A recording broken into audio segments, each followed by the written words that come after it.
Good evening.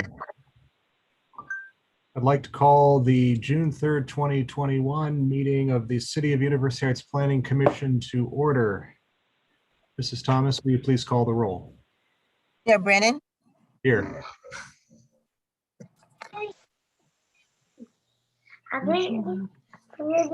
Mrs. Urban, Are you ready? Are you ready? I'm ready. Mommy, breakfast is ready. With yellow. No. Can you please mute your phone? Can you please mute your phones? Thank you very much. Mrs. Thomas, please continue. Is Mrs. Urban here? I don't see her. Mr. Szymborski? Here. Mr. Fine? Here. Mr. Rock? Here. Is there a motion to excuse Mrs. Urban? I'll make a motion to excuse Mrs. Urban. Very good. We have a motion to excuse Mrs. Urban by Mr. Rock. Is there a second? Second. Second by Mr. Szymborski. Mrs. Thomas, will you please call the roll? Mayor Brennan? Yes. Mr. Szymborski? Yes. Mr. Fine? Yes. Mr. Rock? Yes. Very good. Mrs. Urban's excused. I think she may be joining us now. Okay. Well, let's note for the record that Mrs. Urban is now here. Mrs. Urban, are you here? Here. She's here. Very good. All right. Next item on the agenda then is approval of minutes. We have two sets of minutes. The first is actually a transcript of the March 4, 2021 meeting. Is there a motion to approve? I'll make a motion to approve, Mayor. I went through it all. Thank you. I know it wasn't extensive for you. So motion to approve by Mr. Is there a second? Okay, second by Mr. Fine. Any discussion? Seeing none, Mrs. Thomas, will you please call the roll? Mayor Brennan? Aye. Mrs. Urban? Yes. Mr. Szymborski? Yes. Mr. Fine? Yes. Mr. Rock? Yes. Okay, very good. Motion carries. We also have the minutes of the special meeting of March 23rd, 2021. Is there a motion to approve? I'll move. Motion by Mr. Fine. Is there a second? Second. Second by Mr. Szymborski. Any discussion? Seeing none, Mrs. Thomas, will you please call the roll? Mayor Brennan? Yes. Mrs. Urban? Yes. Mr. Szymborski? Yes. Mr. Fine? Yes. Mr. Rock? Yes. Okay, very good. The minutes of the special meeting are approved. Motion carries.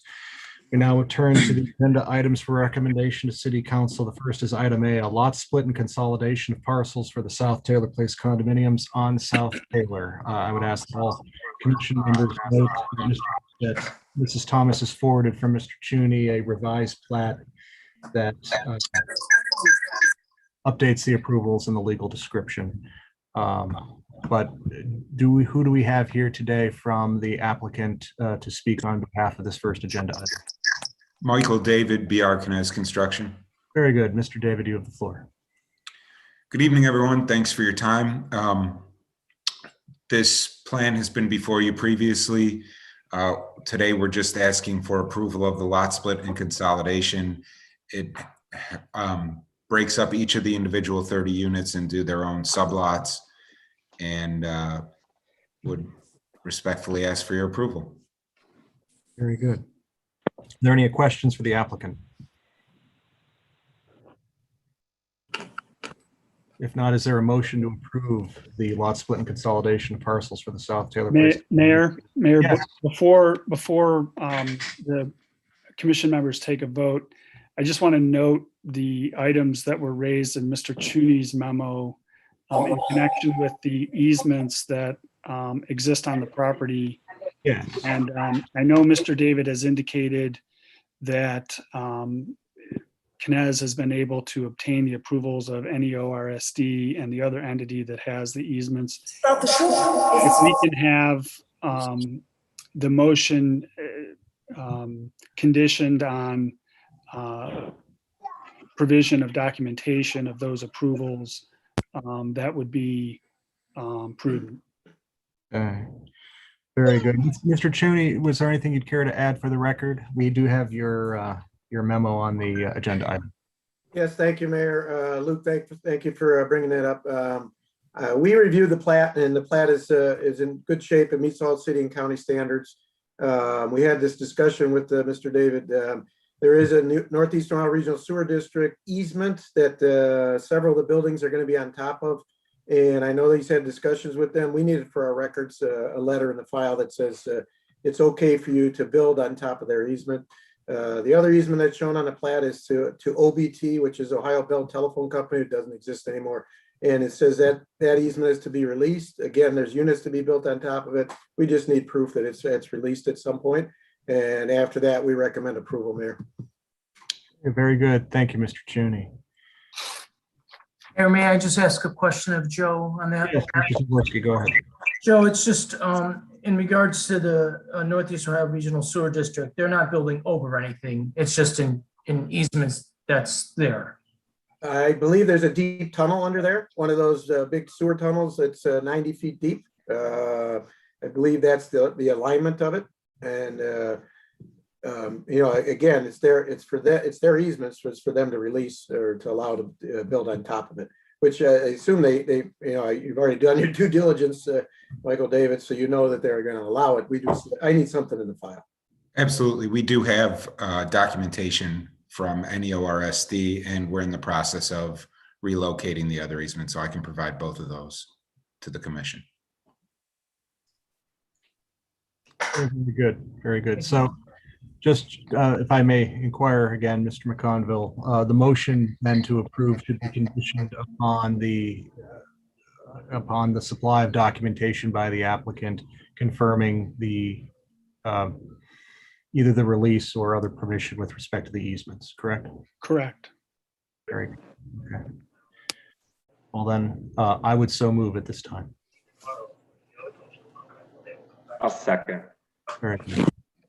I've made a motion to approve the lot split and consolidation of parcels for the South Taylor Place condominiums in South Taylor, conditioned upon documentation from the applicant of either the release and or other permission of the holders of these easements. It's been seconded by Mr. Rock. Is my motion sufficient, Mr. McConville? Yes, I'm satisfied with that motion. Excellent. Very good. Is there any discussion on the motion? Well, seeing none, then Mrs. Thomas, will you please call the roll? Mayor Brennan, Yes. Mrs. Urban, Yes. Mr. Samborski, Yes. Mr. Fine, Yes. Mr. Rock. Yes. Very good. Motion carries. Thank you. And thank you, Mr. David. We look Thank you very forward much, to ladies and gentlemen. Have a good evening. progress continuing on this project. Have a good- Absolutely. Okay. Next then is item B, consolidation of lots 722-12-019 at 2355 Canterbury, 722-12-020 and 722-12-080 into one lot. Who do we have here as the applicant? Hi, good evening. My name is Penny Nyson, and Hello, I'm Ms. Nyson. the owner. Thank you. Hello. I'm the property owner at 2355 Canterbury Road. I purchased the property in May of 2018. And during the purchase of the property, I noticed that the parcels were a little bit more messy than I was anticipating when I purchased the property. So the legal description currently sits as 4 parcels, 2 of which are consolidated into parcel number 722-12020, and then the other 2 are sort of irregular and flanking the property. So the proposal that I would respectfully ask you to consider would be to consolidate these into one formal single plat for simplification of the parcel and legal description. And I believe that would add value in the future if I sold the property and a future owner would, want to fence it. Okay, so very good. Thank you, Ms. Nyson. Mr. Cheney, we have your memo. Anything you'd care to state for the record? No, again, we reviewed this plat and we recommend approval. Mrs. Nyson, I hope your surveyor would pre-submit it to the county first before sending it down. I don't know if he's done that yet or not, but they do pre-approvals. And this way, when you get ready to record it, it'll go much smoother. Yeah, he suggested that I contact the city first. He felt Okay. that I needed to work as closely to local as possible before I moved to the next level of jurisdiction. Okay, well, I'm recommending the city approve it. Okay, very good. Very good. Is there anybody else who care to speak on this matter? If not, is there a motion to approve consolidation of lot 722-12-019 at 2355 Canterbury with 722-12-020 and 722-12-080 into one lot? I'll move. Very good. Motion by Mr. Fine. Is there a second?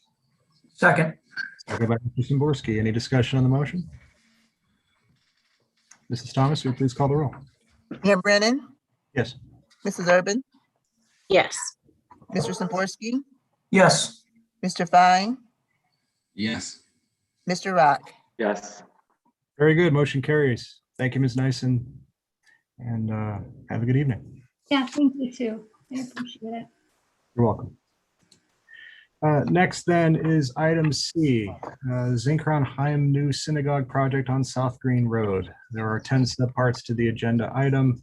Mr. Conville, do I need to read all 10 at this point? I read them as we take. No, I don't think so, but I think we do want to give an introduction on the quasi judicial nature of this evening's hearing. Okay. So if you'll allow me, I'll just proceed with that and then we can.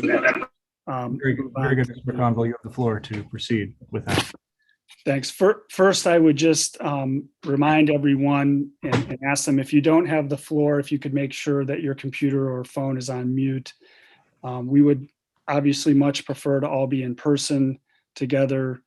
This format is a little bit awkward, and so we'll ask you to all be on your best Zoom behavior, if you will, and make sure that the person who has the floor is able to be heard. Having said that, the manner in which item C will be conducted is a little bit different from the prior two items in that there is a special use permit which is being asked for, and so the Planning Commission sits in the role of making a zoning decision. Under Ohio law, those decisions are rendered in connection with quasi judicial hearings. So we will follow a procedure that is exactly the same as we did at our prior special use permit hearing.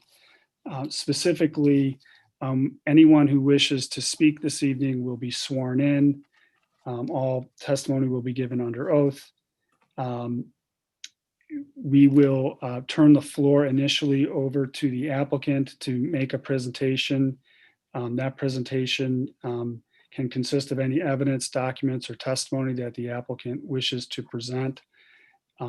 We've discussed with the applicant the idea that they be able to reserve the right to call additional witnesses after anyone in opposition speaks, in the interest of time, if they would like to rebut testimony.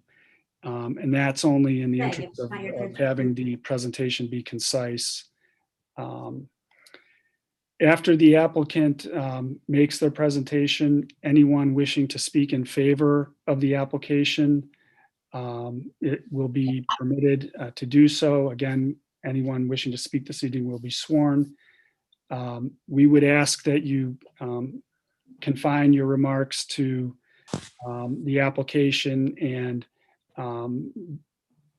that folks try not to be too repetitive or state reasons for support that have already been stated. And again, that's in the interest of time. After those in favor of the application have been given an opportunity to speak, we'll turn the floor over to anyone opposed, and the same procedure will be followed. At the conclusion of remarks by anyone opposed, the floor will be closed, and Planning Commission members will then be given the opportunity to engage with the applicant directly about any questions that they have in connection with either the special use permit or any of the other items that are on the agenda in connection with the site plan and the proposed project. Because we're in a special use permit quasi judicial hearing, it's incumbent upon the city to clarify the legal standards. And so I'm going to walk through the legal standards that we will be utilizing this evening. I do want to note for the record that planning commission members and the applicant have been provided with a memorandum from me that summarizes the various legal standards that are being utilized this evening, but in the interest of creating a full record, I'll note the following. Special use permit is governed by codified ordinance 1274.01D. That section reads as follows.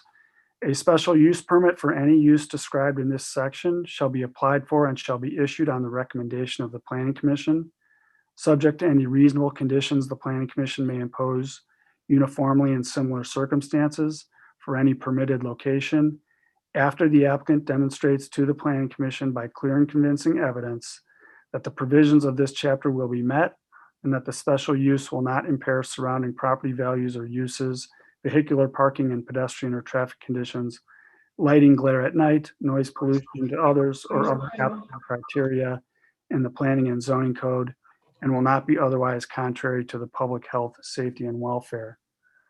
In connection with this evening's application, the applicant is also seeking several variances from the code requirements in 1274. All of the variances sought this evening are what are known as area variances. Those variances are governed by the practical difficulties test under Ohio law. That's a test that was enunciated in a seminal case, Duncan versus Middlefield. The factors to be considered and weighed in determining whether a property owner seeking an area variance has encountered practical difficulties are as follows. Number one, whether the property in question will yield a reasonable return, or whether there can be any beneficial use of the property without the variance, whether the variance is substantial, whether the essential character of the neighborhood would be substantially altered, or whether adjoining properties would suffer a substantial detriment as a result of the variance, whether the variance could adversely affect the delivery of governmental services, whether the property owner purchased the property with knowledge of the zoning restriction, whether the property owner's predicament feasibly can be obviated through some method other than a variance, and finally, whether the spirit and intent behind the zoning requirement would be observed and substantial justice done by granting the variance. Lastly, I note that as part of the request this evening, the applicant is seeking demolition of homes. Demolition of homes is governed by codified ordinance section 1242.14. In order to obtain a permit, one of the following four requirements must be met. Number one, the structure or building to be demolished is accessory to a permitted principal use.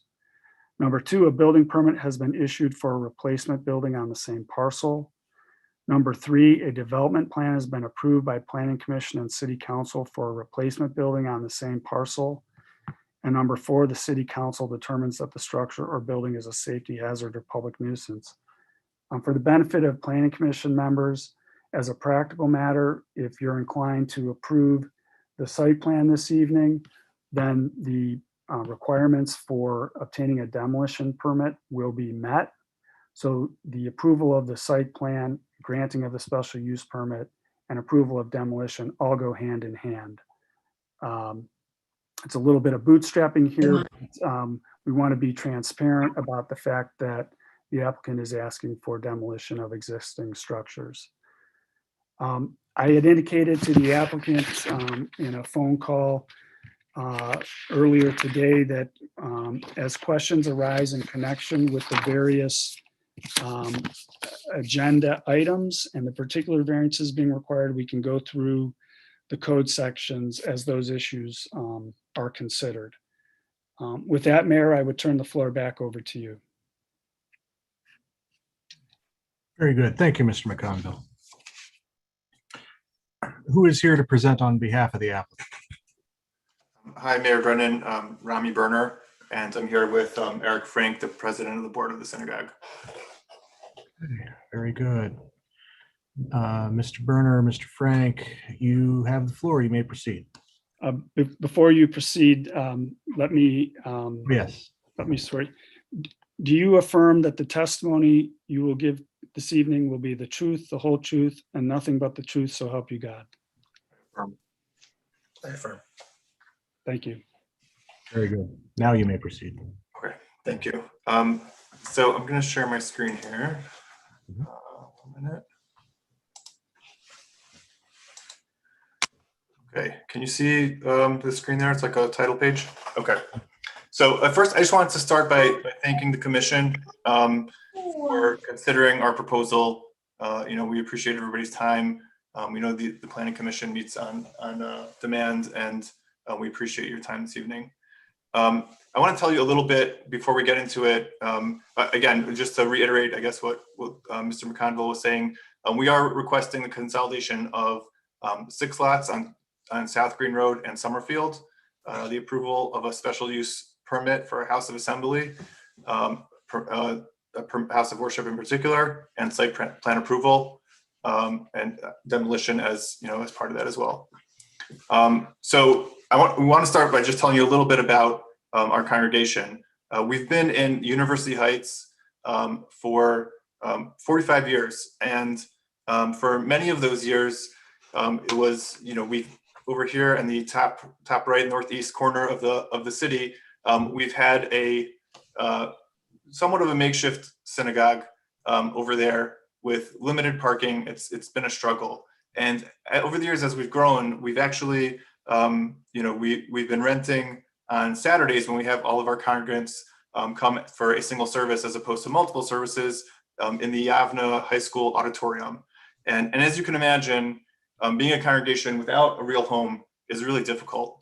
And in some ways, there's been a lot of similar proposals to the city, like smaller pop-up congregations, and some of that is an effect of that. Is that we don't have a home and people don't feel like they can be as part of that congregation as usual, as a normal congregation. And our congregation is really centered very heavily on the eastern half of, or the eastern edge of University Heights. And as you can see, the existing synagogue is really on the fringe of it. It's on the fringe of the city and definitely on the fringe of the community. And we feel like this proposal, and as we go through it, you'll see, is really a really great opportunity to build a really appropriate home for ourselves in a place that meets the code requirement for specific streets that you're allowed to build a use such as a house of worship. And it really actually is much more centered at the heart of that community. As you all know, an Orthodox synagogue is really the heart of an Orthodox Jewish community. And right now, we're an old community. We've been here for a long time, but we've been missing our heart. And we're hopeful that this proposal can potentially change that. So I want to start by just going through the site plan a little bit, the layout that we're proposing, and then specifically the variances that we're asking for. So over here is South Green on the right, Summerfield on the bottom. We're situating the building on the southeast corner. We are pushing up against the front setback, and we'll talk about the variances in a second, but we're pushing as far south as we can for a number of reasons.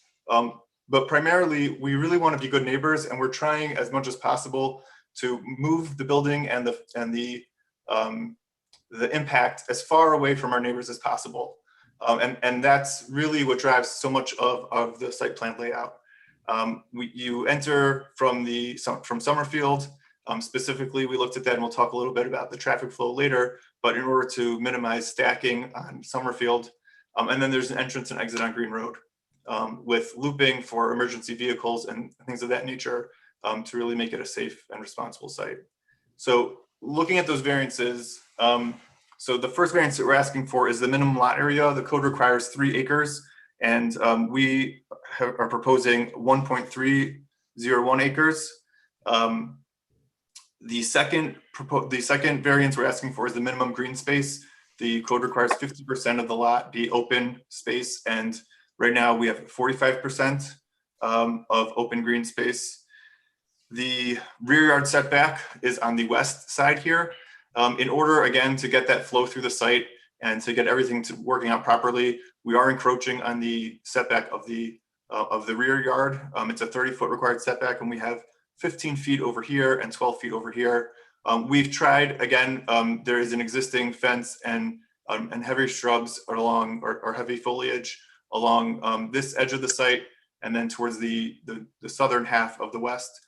We are proposing heavy, like arborvitae screening, as well as fencing, again, to really be respectful of our neighbors as we can. The next one is parking. So parking, the requirement is actually the worst of three, or the most stringent of three different metrics. The one that we fall into would be based on the maximum occupancy of the entire building. And that would come out to one spot for every two maximum occupants, 261 occupants. It's different than what the agenda said. There was an error there. And we are providing 39.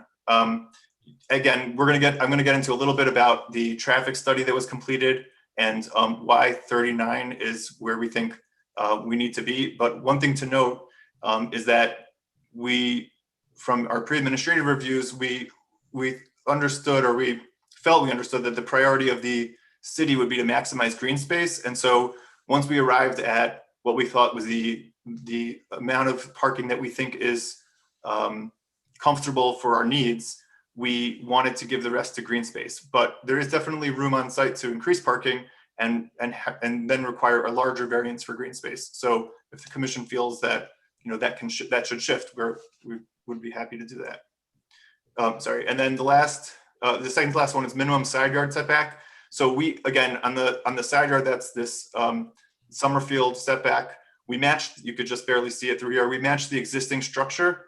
I think the code calls for 50 feet. Again, we did that in order to move everything as far away from our neighbors as possible and really pull it back. That one specifically also on the north side, to really give a buffer to maybe the neighbors that are affected the most, who have the shallowest backyards. We really tried to pull the building as far away as we could. And then lastly, screening of parking. We actually misunderstood the code here a little bit. I guess in retrospect, reading it, you need like 3-foot plantings screening your parking. We're happy to comply with that. We wonder, is that really the best for security? We thought shade trees would provide that, but if we were required to put 3-foot shrubberies there, we're happy to do that. We're not looking for that variance if that's desired. So just moving into the site flow and parking. So again, from Summerfield, there's an entry. The idea was if you exit from Summerfield, then potentially you could have stacking for people turning onto Green Road. And so we have an entrance only one way. And then you get into the north side of the parking lot here, where there is an entry and exit on Green Road, and you can circulate around that parking lot. It also, this allows for emergency vehicles to circulate through the site without having to back up or do any kind of, tricky turns. With that, I want to actually, if Derek Johnson is from Michael Baker International is on, I want to hand him the floor here just to talk a little bit about his findings in the traffic study. And I'm sorry, do I need to be sworn in? I'm sorry, I didn't speak up earlier. Yes, Mr. Johnson, do you swear or affirm that the testimony you will give today will be the truth, the whole truth, and nothing but the truth, so help you God? I do. Okay, thank you. Yes, Michael Baker performed a traffic impact study to look at the traffic that would be generated by this site and its impact on Green Road and the surrounding roadway network.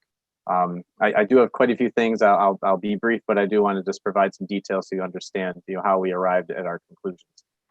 So we went out and observed traffic at the two intersections at Green and Timberlane and Green at Summerfield last August. And we understood that was, during COVID, when traffic patterns were not at their normal state. And the Ohio Department of Transportation does have some statewide guidance with local requirements for how to adjust those. So we collected data both in the AM for 3 hours and the PM for 3 hours to locate the peak period of traffic.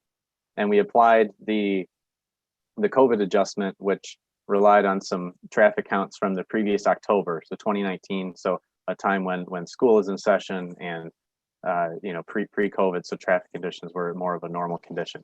And the adjustment was only between 3 and 13% of the volume. So we applied those, and we were able to establish an existing traffic condition. And then the congregation provided some anticipated facility user trip data. So now we had existing traffic on the network, and then the anticipated traffic that would be added. We took a conservative approach with that because the peak period of traffic on Green Road occurs between 8 and 9 a.m. and then 4:45 and 5:45 p.m. But the peak facility use is outside of those times. Regardless, we applied all of the traffic that would be generated in both the AM and PM. We applied it to that same peak period for our analysis, just to look at a worst case conservative scenario. Another factor is that many facility users anticipate walking to the site. You saw earlier, the congregation is very close. But again, we assumed that even if someone said they would normally walk, we wanted to assume worst case scenario of traffic and that user would drive. So with all of this, there were approximately 20 to 30 trips anticipated in the AM and another 20 to 30 in the PM. And again, these are weekday peak periods. And when we analyze that traffic, there was a very, very small increase in the way we measure intersection performance is we measure the amount of delay that the driver experiences.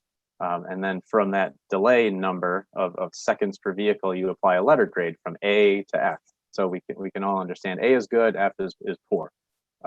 And the existing level of service on Green Road and at the intersections of Timberlane and Summerfield, various movements are B or C, which is very good. That's very good performance. And the greatest increase in delay was actually on westbound Timberlane, and it was an increase of only 1.5 seconds. So that's something that the average driver wouldn't detect, and it didn't negatively impact the level of service for the intersection. So the conclusion of the impact study, based on the existing traffic observed and the anticipated traffic generated by the site, was that there was not any additional work to the roadway network or traffic signals or other traffic control required. We did look at one other thing. We looked at the thresholds at which signals would be required, and the Timberlane intersection with the new driveway and Summerfield and Green, they don't meet any of the volume, safety, special use, or crash history thresholds for signal warrants. Thank you. Thank you, Derek. So I just to augment what Derek said, and to talk a little bit about how we arrived at the 39 spots. This is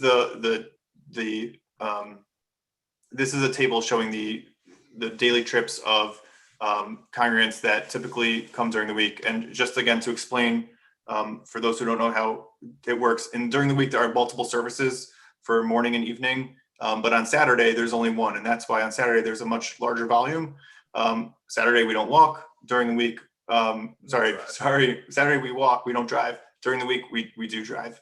So here you could see, number one, there's 44 occupants that typically come during the week, because again, people's schedules, people go to different synagogues and things just to work into their work schedules and commutes. And then in addition to that, you could see on the right, walking, there's about 10 people that will walk based on the new location to the proximity of their house. So that's already down to 34 spots. And then if you account for all the non-overlap, we really felt that 39 was a very comfortable number to accommodate. But again, if the commission feels more is better and less green space at the cost of green space, we can do that too.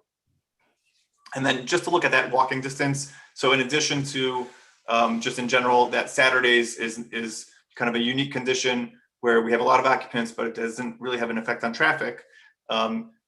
We really believe that even during the week, we're going to have a lot more people walking. You can see here in the new location, within 5 minutes, 55% of our congregants live within a 7-minute walk, 39%, and only 6% live outside of a 10-minute walk. In the existing location over here, most of the congregation was within like a 7-minute, and many or about half, and the other half was closer to a 10-minute walk outside of a walk from that location. Just talking a little bit about lighting. So it's a little bit cut off on the top here, but this is a lighting diagram. The blue is basically low light levels. The yellow is high light levels. On the west facade, because we have the fencing, the solid fencing, there's a no trespassing of light over there. So it's a complete cutoff. And on the north, again, it's a little bit misleading because there's more site up here. But again, the fall off by the time you get to the front edge of the site, the north edge of the site is also at 0. And talk a little bit about landscaping. So we tried to meet our understanding of the code. I think we misunderstood about the shrubberies by the parking, and it's not shown on this diagram, but the requirement for shade trees on the tree lawn every so many feet on our landscape plan, which was a little bit harder to read, it shows that, but just to give people an idea, kind of lawns at the front of the building here. There's a paved area at the entries, and we go into the plans, I'll show you quickly, but there's basically 2 entries to the building with a spine that connects, and this is the sanctuary. So, excuse me, the entry off the parking lot is a paved area with some bike racks, again, with a lot of people walking or riding their bikes, that's very popular. And then on the south side, especially on Saturdays, that will be a very used entry. On the north side of the site is where our stormwater retention is. Again, we specifically put it there to create kind of a real buffer that is, very hard to remove or move in order to really buffer those northern neighbors. We are showing, again, some lawn by the parking, but then maybe some more like a wildflower mix or something like that around the stormwater retention. Dumpsters heavily screened. Again, on the west here is already heavily screened with a solid fence, and then transformer here is screened as well. Walking through the plans real quick. So on the first floor, so again, this is north is up, like we've been showing this whole time. So on the first floor, there is an entry over here, kind of a spine that goes through the building with coat room and restrooms and the main sanctuary. There's kind of a conference room off of the main sanctuary, like a small classroom, conference room type of space. On the second floor is, it's mostly a double height space, but in the back is a mezzanine with some limited seating, and then a library, a room behind that. And then in the basement, we have a social hall. And the social hall is really completely intended for the use of the congregation. And this goes again with the parking that they're really never used we would never use the social hall while there's also something happening in the sanctuary, because it's the same group of people using that. So after services, people would go down to the social hall for a reception. So that overlap is not there. And that's, again, that the parking code, the parking requirement for 216 spots may not be as applicable here when maximum occupancy is never concurrent. And then elevations of the building, picking up on maybe some more residential feeling materials like brick, some warmer materials like stone, and some renderings just to give you a sense of what that looks like. And then finally, I just want to end with a couple ancillary things. We did reach out to immediate neighbors and on the surrounding blocks to get their feedback, and we circulated a petition of support. And this diagram shows all the people on those previous pages that signed that petition of support. And again, we really just focused on the streets immediately around. And then lastly, we do have 2 parking agreements, one with Young Israel to the southeast of the site, and one with Green Road Synagogue directly to the east of the site, in the case of some event where there would need to be overflow. And that is for an additional, actually now I'm 25 spots at Green Road, and I don't know if there's a limit on the ones at Young Israel. So really vastly increasing the capacity, again, for an event that's not anticipated. And with that, I think that's the end of our presentation. Thank you very much.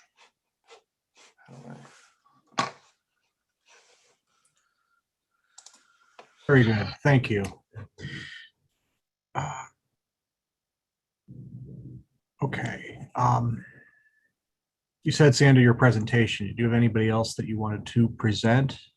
Not to, there was a couple people that we, that I think we might be interested in speaking. I don't know, how, do you want me to call them or do you want them to raise their hand? How do you want? We could do a hand raise. There are about 100 participants on the call, so it may be advantageous if you could identify them so that we don't miss them. Absolutely. Why don't I start with the rabbi of our congregation, Rabbi Harlap. Rabbi Harlap, you have the floor. Rabbi, do you affirm that the testimony you will give this evening will be the truth, the whole truth, and nothing but the truth, so help you God? I do. Okay, thank you, Rabbi. You may proceed. Thank you, Mayor. First of all, I want to reiterate what Rami said, that we really appreciate the city and everything that you've been doing for us. Really, in general, we feel it. We feel the care and concern you have to all the variegated audiences that you have to cater to in this small little municipality. And we appreciate your care and concern in trying to do that. As Rami mentioned, we're, as an Orthodox community, we have to be within walking distance of our synagogue. And the synagogue is the pulse of the entire community. And it's not just something that we visit once in a while, it's very much part and parcel of our life. University Heights has a challenge because the city very much wants to retain its beautiful nature, and therefore we are limited as to where a synagogue could be. And we did everything in our capability in order to be able to try to have a synagogue on one of the roads that you are allowed to have a special use permit for that. We very much need the synagogue. And I know that you know that. And I know that most of the people on the commission, if not everybody, I don't know all of you, but very much recognize that, appreciate it, and are trying to help us. I greatly appreciate what you're doing. And I just wanted to thank you, reiterate for the others here, how important it is to us with you recognizing that and recognizing our true efforts to meet as much as possible, you know, of the codes and of the zoning laws. We greatly appreciate your understanding and your recognizing how important this is. And we hope that this will only make University Heights that much more beautiful. Okay, very good. Thank you, Rabbi. If Jeff Zuckerman is on the call. Jeff? Mr. Zuckerman, do you affirm that the testimony you will give this evening will be the truth, the whole truth, and nothing but the truth, so help you God? I affirm. A very pleasant good evening to everybody, and I'd like to say thank you not only to all the people from the city that's part of the city, the community, but it's the entire community as a whole and everything that they've been working with as far as trying to make it a win-win situation for everybody. Just a little bit background about myself. I live at 4495 Churchill. I live there. I bought a house to have my mother stay next door. We have a house next door, which we originally got for my mother-in-law. And then we have I have another house that I grew up, which I still have. So we have a total of 4 houses, all within a very short distance from this. I'm in the real estate business. I have property throughout Ohio, and I know quite a bit about keeping the property values up, which to me is one of the most important things that there are. In our business, when we buy properties, and we have a very good rapport with all the cities we work with. The first thing we do, we always find out from the community what it is that they're looking for. But generally, what we've always tried to do is we try to build a sense of community within our community. And by doing that, you find that people, they end up staying in the places much longer. They keep the places much cleaner, and they end up bringing their friends to the place. So it makes it much easier to keep the places running. And so too in a community like University Heights, because of the depth of the Orthodox community here, you notice that many people, not only do they come in here, but they bring their kids to live here. And there are numerous people that I know that have left their houses to their children, have left their houses to their grandchildren because they're looking at everything from a long-term standpoint. The aspect of the property values in a situation like this is only an upward potential. The aspect of people being together, the aspect of constantly reiterating the fact that they're making commitments within the neighborhood. I'm sure that people realize already, if anybody has tried to buy a house recently, the aggressiveness that people have come to try to buy houses in the neighborhood because they want to specifically be in this area because of the Orthodox community, it's been growing exponentially. So that aspect of property growth and property growth value has been tremendous. Thanks to the city, I know a lot of people have tried to upgrade their homes and do everything they could to make their houses and their community as beautiful as possible. So from that aspect, we'd like to again say thank you to the community, thank you to the city, to thank you to all of the people who make that possible. I think that overall, this aspect of long-term values is just the epitome of what it's all about. Like I said, I've been in University Heights for 45 plus years, and it just has gone up. The property values have gone up and up and up and up, and it's something that's continuing to go. It's something that's bringing up, and the overall aspect of having a community where you have multiple people from multiple areas within it, and trying to build a sense of a family within it. As with Rabbi Charlap being here, he's a person who draws people in. He's a person who gives that level of love and feeling to all the constituents, and not just to the people who are in their temple, but to everybody that has ever met him. He's an amazing person, and he's a tremendous draw to our community, as well as to our temple. So I'd like to just say thank you again for everything you do, and we'd like to again say thank you that the fact that this will be a win-win situation for everybody involved. And again, should have a good evening. Thank you for all the hard work you're putting in. Okay, thank you, Mr. Zuckerman. Thank you. Is Rabbi Bucel available? Okay, Rabbi Bucel, if Mr. McConville, if you would affirm the witness. Rabbi, do you affirm the testimony you will give this evening will be the truth, the whole truth, and nothing but the truth, so help you God? Yes, thank you. My name is Zev Bucel. I reside on Summerfield Road. I moved here initially around 14 years ago. I brought along with me 8 families to University Heights, and since then have brought over another 20 families that all live in University Heights.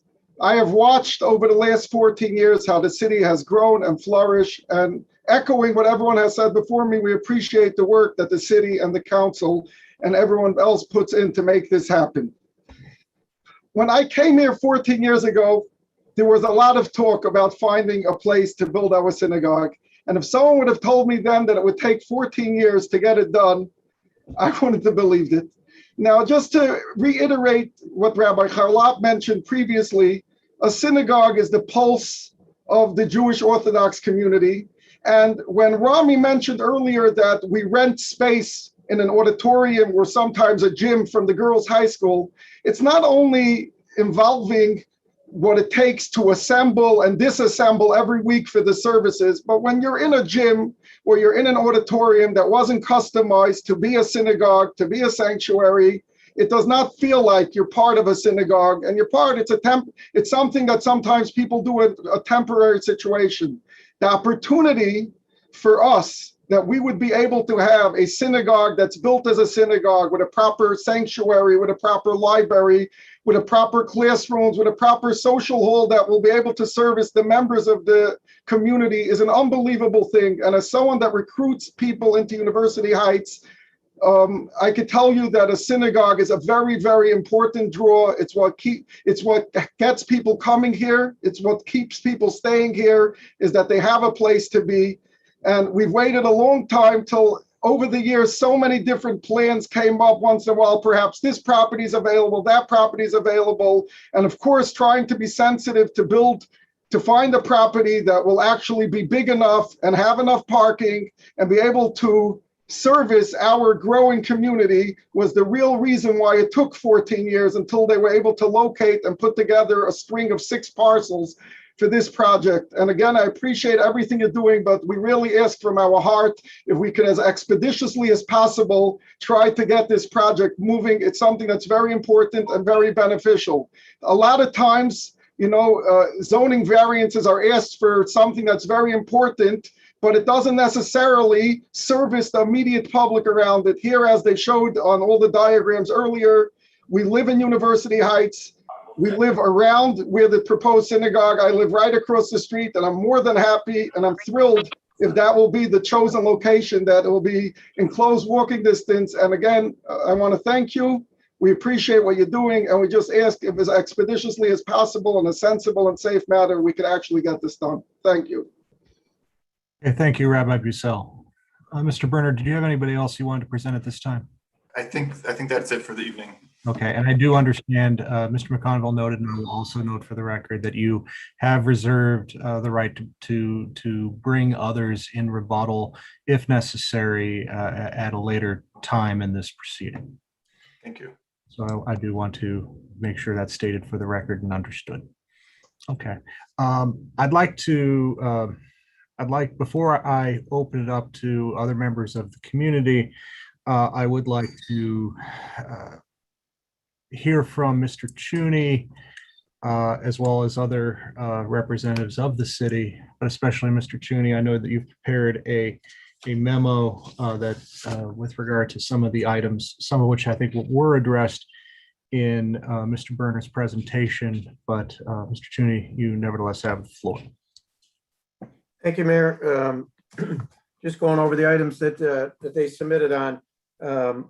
We recommend, approval of demolition of the houses. I just caution the applicant to install silt fencing and erosion control protection around the area that's going to be disturbed before the demolition starts. You'd be surprised how many houses they want to take down and they make a mess of things. And you have several to take down here, so that's my only comment there. There was no presentation on the consolidation of the lots. To build this building, they have to consolidate all those parcels. I have no problem with the consolidation plat. It is approvable, but the owners have to be all the same. I think the applicant answered that earlier today in an email present to me. You might want to say it to the committee, but right now the lots are not owned by the same entity. And unless they're owned by the same entity, you cannot consolidate them. So. Can I respond to that? Sure. I think when we submitted the drawings, or when we did the survey, actually, they were not, and that's why the survey was inaccurate. We do own all the lots, all 6 of them currently. And I don't know if we should now or not, but there was the replatting process. There was a odd property line on 2 of the lots at the north.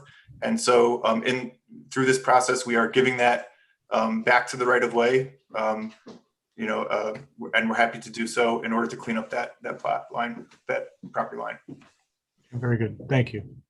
No, and we do appreciate that. And I thought that was the case, but it's my job to find those things. So, just letting you know that you have to have the same entity. Now that you do, the lots can be consolidated. They went through all the special use permit variances that they need. And I'm recommending that the variances be approved, subject again to those agreements for the overflow parking, kind of a plan B if it's ever needed. It may be needed in the future, maybe not today, but in the future. And as long as those agreements are in place, we did a similar thing with the Colel down the street, a couple blocks away. And as long as they have a plan B for the parking, that's sufficient for us. We did review the traffic study that was submitted. We also submitted it to the city of Beechwood because Timberlane is actually in the city of Beechwood. Their police department did review it. And they did not have any issues. I don't have any issues with the traffic impact study that they did. I agree with the conclusions that really there will be no impact to the local traffic flow. I do have several other items that are on the, they're mostly engineering items on the site plan, which the applicant will have to follow up with. Things about stormwater management and actually tying into the sewers. The sewers are actually in the city of Beechwood. They'll need a permit from the city of Beechwood for that. Those are items that they'll have to obtain before we give them a building permit. I'm recommending approval of the project, Mayor. That's all I have. Okay, very good. Thank you, Mr. Cheney. I want to make sure I've not missed anyone. Is there anybody else from the city who has anything they wish to present at this point with regard to this application? All right. Very good. I am able to recognize hands that are raised. So I do see that there is one raised so far. So I would open up at this time to comments from the public with respect to this proposal. Mr. McConville will ask you to will administer oaths to either swear or affirm your testimony.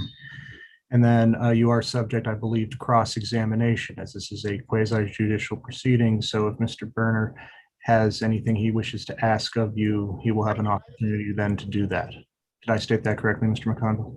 Yes, although I might take the opportunity at this moment to ask Mr. Berner, we had spoken previously about the possibility that he might waive that right for purposes of a smoother hearing. I was, very forthright in, I think, indicating to him he has no obligation to waive that right. It is a due process right of his, but I think he may be inclined to waive it, and I would just turn the floor over to him and ask that question. In the interest of everybody's time and smoothness of the proceedings, we will waive that right. We would like to waive it. Okay, very good. And you did reserve an opportunity for rebuttal. So there is that opportunity, well, to clarify anything that does come up. Okay, very good. Thank you, Mr. Berner. And thank you, Mr. McConville. I see several hands raised, but I know the first one that I saw was by SMS. So SMS, you may unmute and you have the floor. Good evening, Mayor. Mr. McConville will swear you in. Oh, hi. Go ahead. You affirm that the testimony you will give this evening will be the truth, the whole truth, and nothing but the truth, so help you God. Yes, I do. And I remember when you worked with a Walt Hager coin. So hello, Mr. McConville. Anyway, I just want to make a brief comment. One of the Could you state your name and address for the record, please? Oh, okay. I'm Samuel M. Salomon, 23953 Timber Lane Drive in Beechwood, formerly of 14499 Summerfield Road in University Heights. So this house was our house, and we moved to Beechwood. My in-laws lived there and my mother-in-law lived there for 25 plus years. And my wife and I have very good memories and fond connections to it. But we felt this project was important enough to us, to our community, and to the gestalt of our community as a whole. My wife and I decided to gift this to the congregation as a donation and as we hope a final step towards encouraging. Oh, I've lost prompt, successful completion of the project for everybody. Pardon me? Oh, I'm sorry. For a moment, you dropped out, at least on my end. I did hear the part where you said that you gifted the house to this congregation, and if you would like to restate that, just to be sure you were heard correctly. Yes. Right. It's just that my wife and I felt strongly about this project and the need for the project, so we found it not so hard to actually gift this property, which had both financial and emotional value to us, to the institution, so it can have a successful project, and we look forward to its successful completion. And we thank the University Heights people, and I thank you for the floor. Very good. Thank you. Thank you for your comments. Next, I will recognize, it says Michelle's iPhone. Yes. Yes. Hi, Mayor. Good evening. Good evening. Mr. McConnell will first administer an oath. You affirm that the testimony you will give this evening will be the truth, the whole truth, and nothing but the truth, so help you God. I affirm. Thank you. And then if you could good evening, state your name and address. Good evening, everybody. Thank you. My name is Greg Roberts. I live on 4405 Churchill Boulevard, University Heights. My family and I have lived in University Heights for over 20 years. I believe strongly that a new synagogue would be a significant asset to University Heights. I believe the synagogue is a big component of University Heights staying a young and vibrant community. Not only will I and my family personally benefit from the building of Zichron Chaim, but I strongly believe that University Heights and the surrounding areas will greatly benefit from the building as well. I just want to, spend a second here. I just want to highlight that I believe that the synagogue has been exemplary. Zichron Chaim has been exemplary in how they approach this project. Okay, so namely, number one, they engaged the city early through the engineering and the direct development director. They secured many homes to ensure sufficient parking and green space. They reached out to the neighbors bordering the proposed synagogue, and they proposed to place it on a street, namely Green Road, that has existing houses of worship. So for all those reasons, I believe the synagogue has gone about this in an exemplary way. So with that, I appreciate the commission's consideration. Thank you. Very good. Thank you, Mr. Roberts. I see a hand raised by Lisa Smith. Lisa, Ms. Smith, you may unmute, and Mr. McConville. Yes. One moment, Mr. McConville. Ms. Smith, do you affirm the testimony you will give this evening will be the truth, the whole truth, and nothing but the truth, so help you God? Yes, I do affirm. Okay. My name is Lisa Diane Smith. I'm one of the property owners at 4520 University Parkway. And our house is the house that is closest to the corner of Green Road and University Parkway. I have some concerns about the project. I guess one of the biggest was that we weren't, informed of like the meetings formally. We heard from a neighbor that you all were having a meeting this evening, neither by the city nor by the synagogue. But we did hear about it. I'm glad to be here.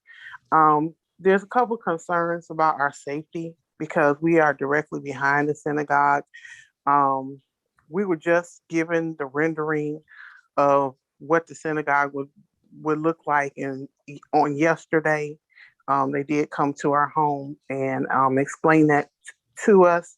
And so we have not had an opportunity really to review everything. One of my biggest concerns right now is you all just talked about having a retention pond. And I want to look at that some more. In the demolition, I'd really like to see where there's like an inspection of our home prior to the demo and after the demo to make sure there's no damages.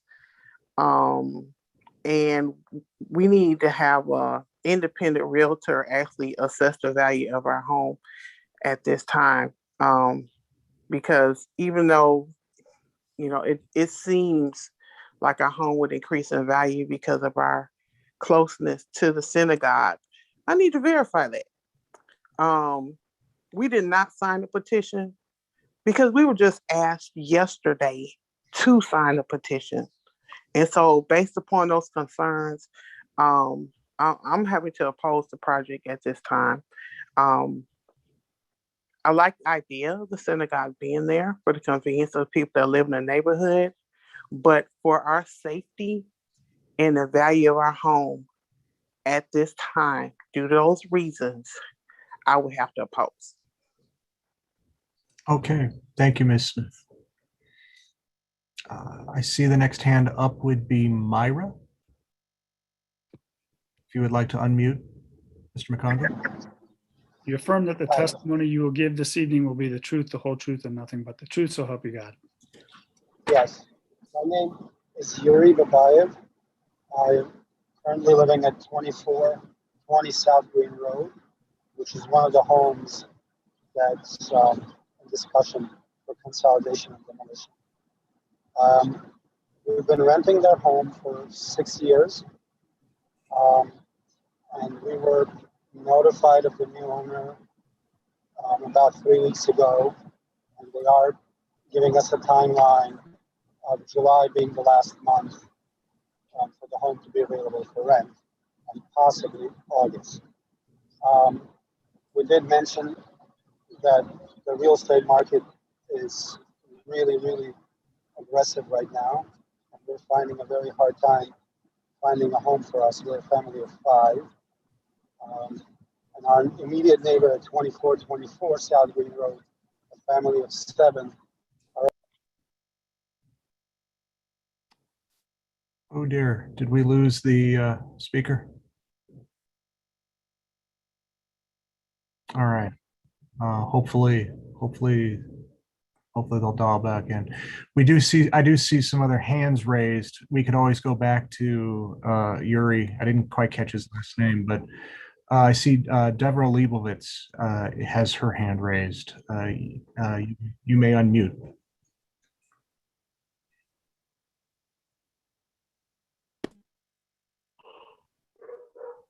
Do you affirm the testimony you will give this evening will be the truth, the whole truth, and nothing but the truth, so help you God? I do. So my name is Deborah Leibowitz. I live in 2414 South Green Road. And my neighbor was just talking about that 2 of us are the only houses that we are living in this property that they want to build the building. I don't have any issues about building the synagogue. The only thing, like my neighbor was telling, it's a very short time for us. We were looking for a house, and as you see, the houses right now, they are going very fast. The prices are very high. So we are just asking for a little bit more time of, try to accommodate for us to find a new house. That's what we're just asking to. A little bit more time. I think so the time that we have in, it's very short. They just noticed, we got a notice in May about that we have to move.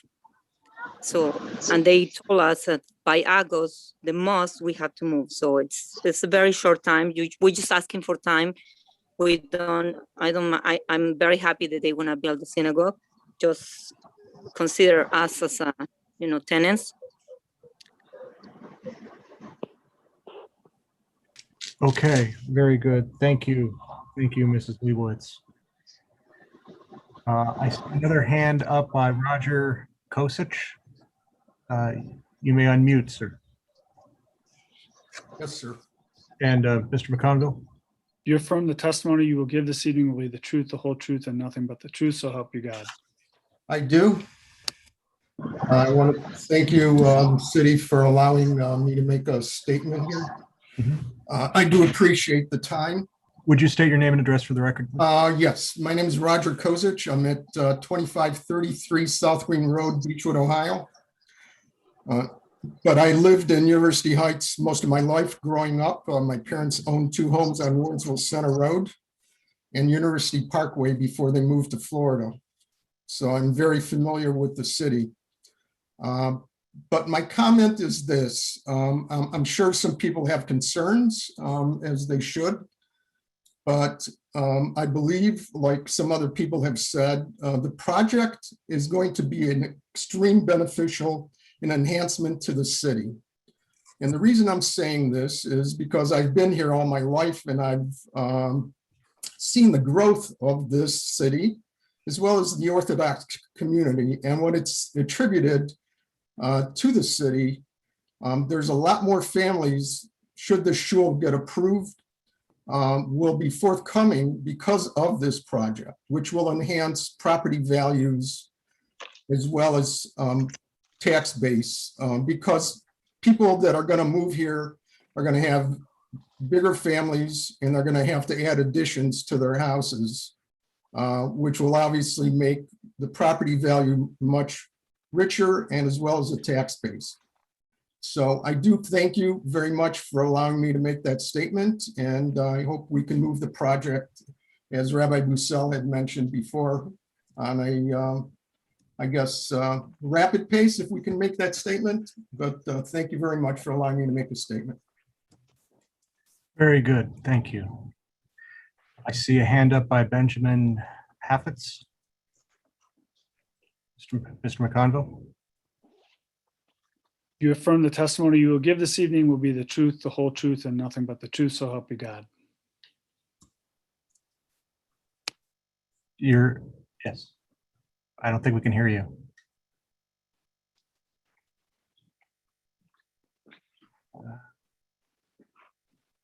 You don't appear to be muted, but we don't hear you.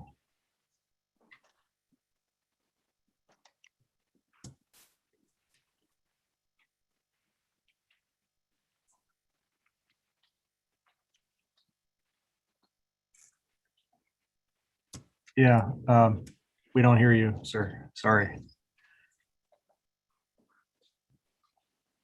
Why don't we move on to somebody else and you can work on the technical side of your situation. Wait, I just heard there. Maybe your head's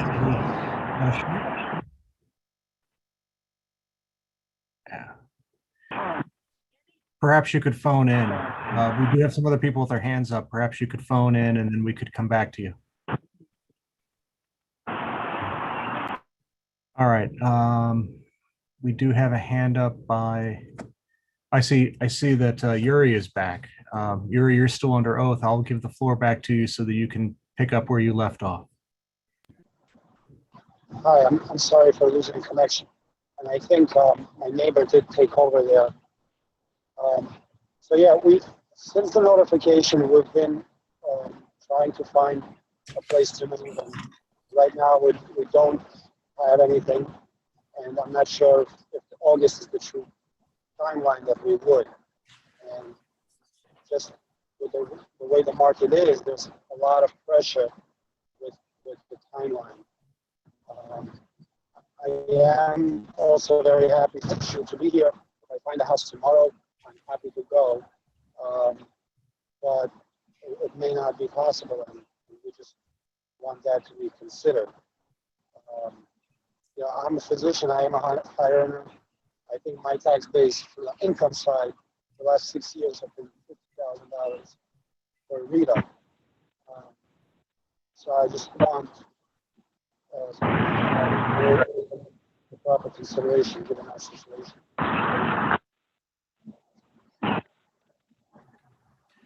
Very good. Thank you, sir. Okay. Mr. I'm getting some static. Are you there, sir? Hello? Can you hear me now? I can hear you now. Yes, go ahead. Okay, perfect. Thank you. Hi, my name is Benjamin Chaffetz. I have a house on 2585 Lafayette Drive outside 14349 Washington. I own a business in Cleveland Heights, and I employ about 11 people in University Heights right now. You know, I will tell you, obviously, I think anyone who owns a business knows that it's hard to find people, especially now in the last half a year, especially. You know, finding qualified employees, that. Oh dear, I think we've lost Mr. Chaffetz. All right. Is there anybody else who'd care to speak at this point? I see that there are still hands up by Roger and Deborah. I think you've already spoken. Just go ahead and lower your hands here. All right. Is there anybody else who would like to address the city at this time, address this application?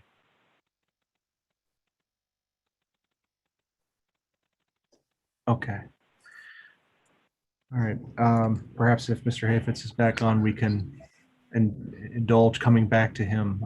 That said, Mr. McConville, I believe that the next thing would be appropriate to do would be to go back to Mr. Berner for any rebuttal. Excuse me, Mayor. Oh, yes, I'm sorry. Mayor, this is, I don't have a visual picture this evening. This is Margaret and Jeffrey Friedman. Oh, very, yes. Fulton University Heights. We have a question about the timeline. If this were to be approved, what do you anticipate the timeline to be? I think we need to swear you in first. Mr. McConville? Do you affirm that the testimony you give this evening will be the truth, the whole truth, and nothing but the truth, so help you God? Yes, I do. Okay, very good. Yes, now, would you go ahead, please?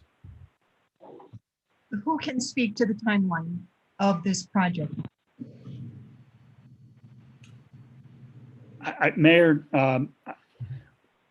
normally when we conclude hearing comments from the public, we close the floor, and then there's some dialogue between the Planning Commission members and the applicant about the application, any questions they may have. And I would suggest that a Planning Commission member take a note and ask the applicant about time frame so that this particular resident has their question answered or at least addressed. That makes sense. Mr. McConville. Okay, thank you. Before we proceed, though, Mrs. Friedman, did you have anything else you wanted to bring up before we move? Yes, and in terms of now that we're seeing more security involved with the religious institutions, are there any plans for that to protect all parties involved?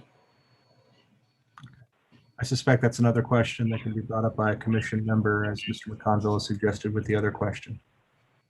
Got it. Very good. All right. Are there any other members of the public who wish to be heard at this juncture before we move on? Okay. All right, very good. Then, Mr. McConville, I believe the next thing we were going to do was offer the floor back to Mr. Berner for any rebuttal. Would that be the next appropriate step? Yes. Very good. Mr. Berner, you have the floor for any rebuttal comments or additional testimony you'd care to bring. Sure. Yeah, I see another hand up before you move forward. There's another hand. I see that now. Okay, Mr. Berner, if you'll indulge me, I'd like to go back and make sure everybody's heard. Moldaver, I see your hand is up. Mr. McConville, will you swear in this member of the public? Do you affirm the testimony you will give this evening will be the truth, the whole truth, and nothing but the truth, so help you God? Yes. Very good. My name is Bethel Moldaver.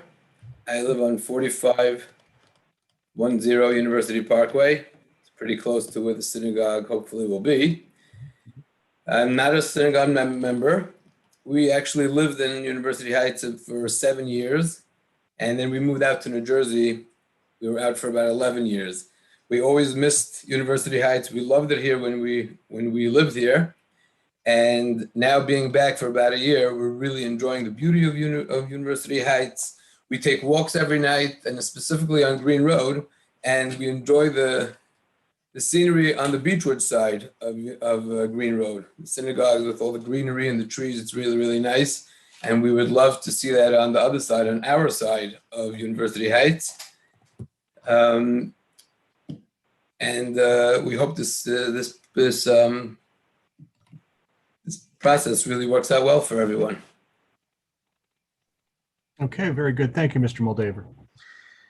All right. This now concludes the comments from the public, and we will now turn the floor back over to Mr. Berner for any rebuttal the applicant would care to offer.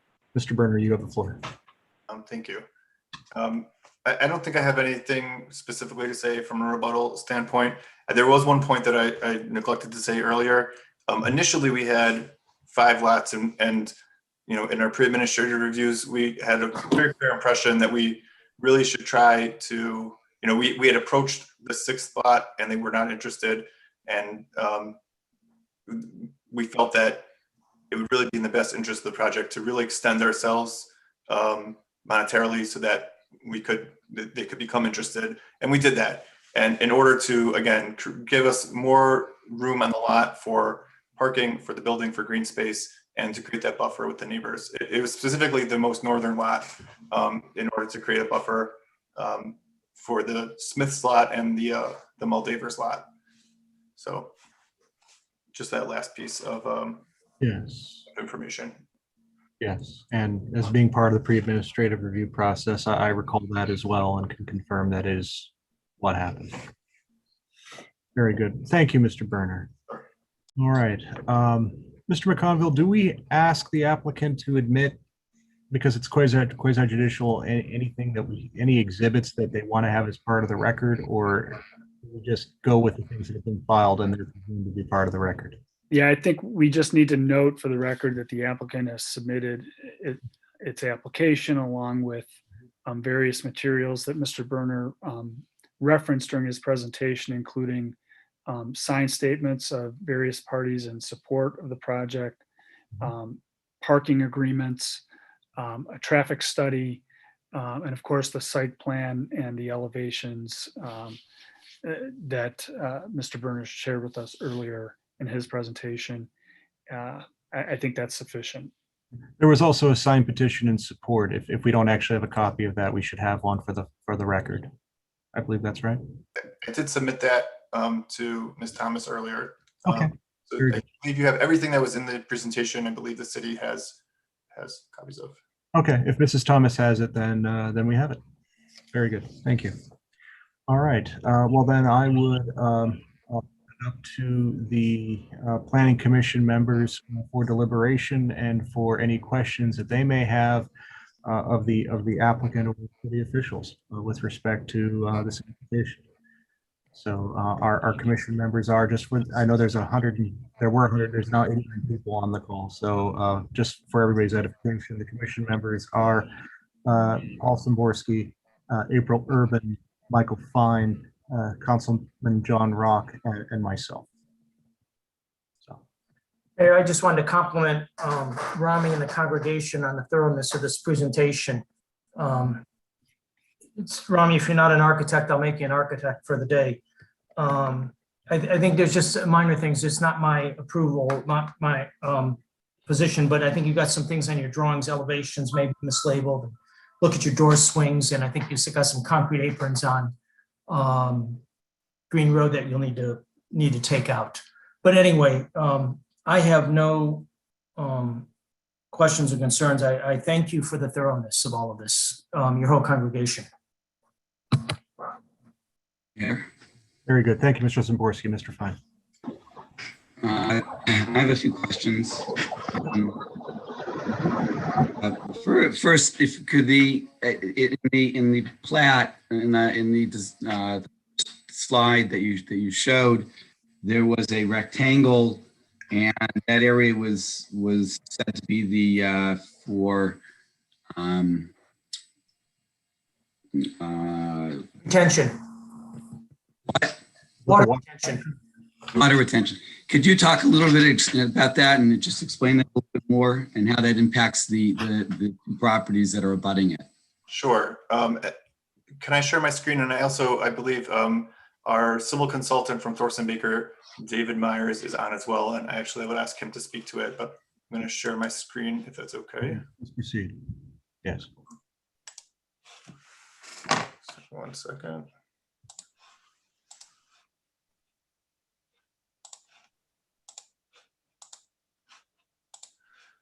Okay, David, are you on? Yes, I'm on. Okay. We'll need to swear you in.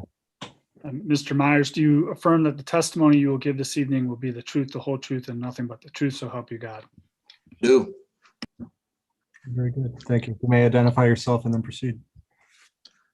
David Myers with Thorson Baker Engineers, 3030 West Streetsboro Road, Richfield, Ohio. Very good. Thank you. Mr. Myers. So yeah, with respect to the stormwater management basin here, this is something standard that would be required on any land development project where you're increasing the hard surface. And on this project, we're demolishing several homes, and then we're building a parking lot in the synagogue building, and we are increasing the hard surface on the property a little bit. So the stormwater management basin is something that's required by code. And question. Go ahead, Mike. In response to Mrs. Smith's concern, can you talk a little bit about how that if that will impact her property at all, or you know how that interrelates? I'm asking the question in order to assuage her particular concern that she raised about that issue. David, if you can describe that it's a dry pond, if you can just describe what that means, I think that would be helpful. Yes, so it will be designed as a dry pond, as Rami said. What that means is it won't have a permanent water surface in it. So there won't be any type of a water safety hazard or anything like that near her property. It will mostly, the grades are gently sloping, and I'm not sure if it will be just lawn or possibly landscaped, but it won't have any negative impact on the adjacent property. Can I ask a couple more questions, Mr. Mayor? Yes, Mr. Fine, please go ahead. So in as a follow-up to the concerns or the questions that Ms. Friedman had raised, could the applicant talk a little bit about security issues, to talk a little bit about the timeline, and also in connection with the timeline, can the applicant respond to the comments that were made by the renters in the existing homes as to the impact of the property on them? Sure. So can you reiterate Mrs. Friedman's comments? Ms. Friedman asked what the timeline was, and in connection with that, if you could also comment on the rental issue. Sure. And then also asked, I guess she maybe perhaps had some concerns about the security or the impact of the shul being closer to their home, or I don't know exactly what her concern was, but she had some issues about security, and I'm not sure if that was an issue of whether there was a security impact, or what's the shul's plan for security. I think also with that, Mrs. Friedman had asked about whether the increase in security would extend to all stakeholders in the neighborhood. I think that's the phrase she used. Okay. Well, in terms of the timeline, we're still in the middle of fundraising. I don't know the timeline of our approvals with the city. This is the first in the process, but definitely I can't imagine before the end of July we'd be ready for demolition. Just in terms of, again, those approvals, getting permits, and permit drawings, permit review. Probably actual construction wouldn't start until a little bit later, and then it depends again when we actually start, what season it is. That might push it to again the next year. In regards to the renters' concerns, it's not a part of the committee. It's not a committee I'm part of, so I don't know exactly what their agreements are. But I believe the timeline that we gave them was the worst case scenario. If we find that there's we're not ready, then we'd be happy to extend that. But I really honestly I can't speak to it myself. The security question, I'm not exactly sure I understand the question. In terms of our security, again, I'm not really quite sure I understand what the concern is, so I'm not sure how to respond to it. Or if it's for her security, I don't know what security we're talking about. If we're talking about just purely how do we secure the building, there will likely be cameras at the entries. But it's also honestly not somewhere we haven't gotten that far into the development yet that I can really answer that. One thing that I mentioned earlier on was, if there's a lot of screening of the parking lot, there might be a security issue of, not being able to see what's going on in the parking lot. But if that's what is required, then, there are other ways we can deal with that. So I don't know, it's hard for me to respond because I don't understand the question. I unmuted myself. This is Margaret Duffy Friedman. Would you like clarification, or should I not interrupt? Yeah, it's a little irregular, but I would prefer if a clarification is needed, I will allow it. Mrs. Friedman, please provide a clarification. Right. We see sometimes the presence of security at the temple across the street in Beechwood, and we were wondering if something similar would be applied on. Okay. Are you referring to Jewish Federation security or something else? I'm not certain. I just see presence of security. I don't know. Sure. Okay, Thank you. That's helpful. I would imagine unfortunately, Eric had to go to another function. Rami, I'm on if you want me to weigh in. Yeah. Could you please? I don't know how that works, and you do. So if you could. Yeah. So we still would need to work with them, but basically the way it works is we obviously would do a security review and make sure that there's appropriate target hardening measures, cameras, and so on and so forth. I would imagine we'd likely to consult with Jim Hartnett at Jewish Federation, who reviews our current facilities now and helps us create a plan. Right now, we are sort of a part of a consortium in our location where we're at on Saturday, which is at the Yavna building right across the street, where we kind of share security services provided by the Jewish Federation of Cleveland. Sometimes there's a contract with the Beechwood Police Department, and they kind of do roving patrols. And there's we have, I don't know if I should say this at a public meeting, but we have other mechanisms set up where we can contact emergency personnel very quickly and so on. I would anticipate as we move forward, security is obviously a very high concern to the members of our synagogue. And so I would anticipate something similar to what you're seeing across the street occurring there. Again, that doesn't mean we'll have on-site security personnel all the time, but we'll definitely tap into sort of that plan that exists to protect all of those facilities. If that, I don't know if that fully addresses your question, but it's that would be our anticipation, and to sort of continue the similar security arrangement that we have now. Okay, very good. Thank you, Rabbi Frank. Mayor, if I may just address the first question in a little more detail and perhaps plant a seed with Planning Commission members. The city has been in the habit, in connection with new construction projects, of requiring the developer to enter into a development agreement with the city, and that has been a condition of approval in the past. I would suggest to Planning Commission members that they may want to consider conditioning approval upon entry into a development agreement. The most significant concern for the city is that construction be completed, that the project not be abandoned halfway done or something like that.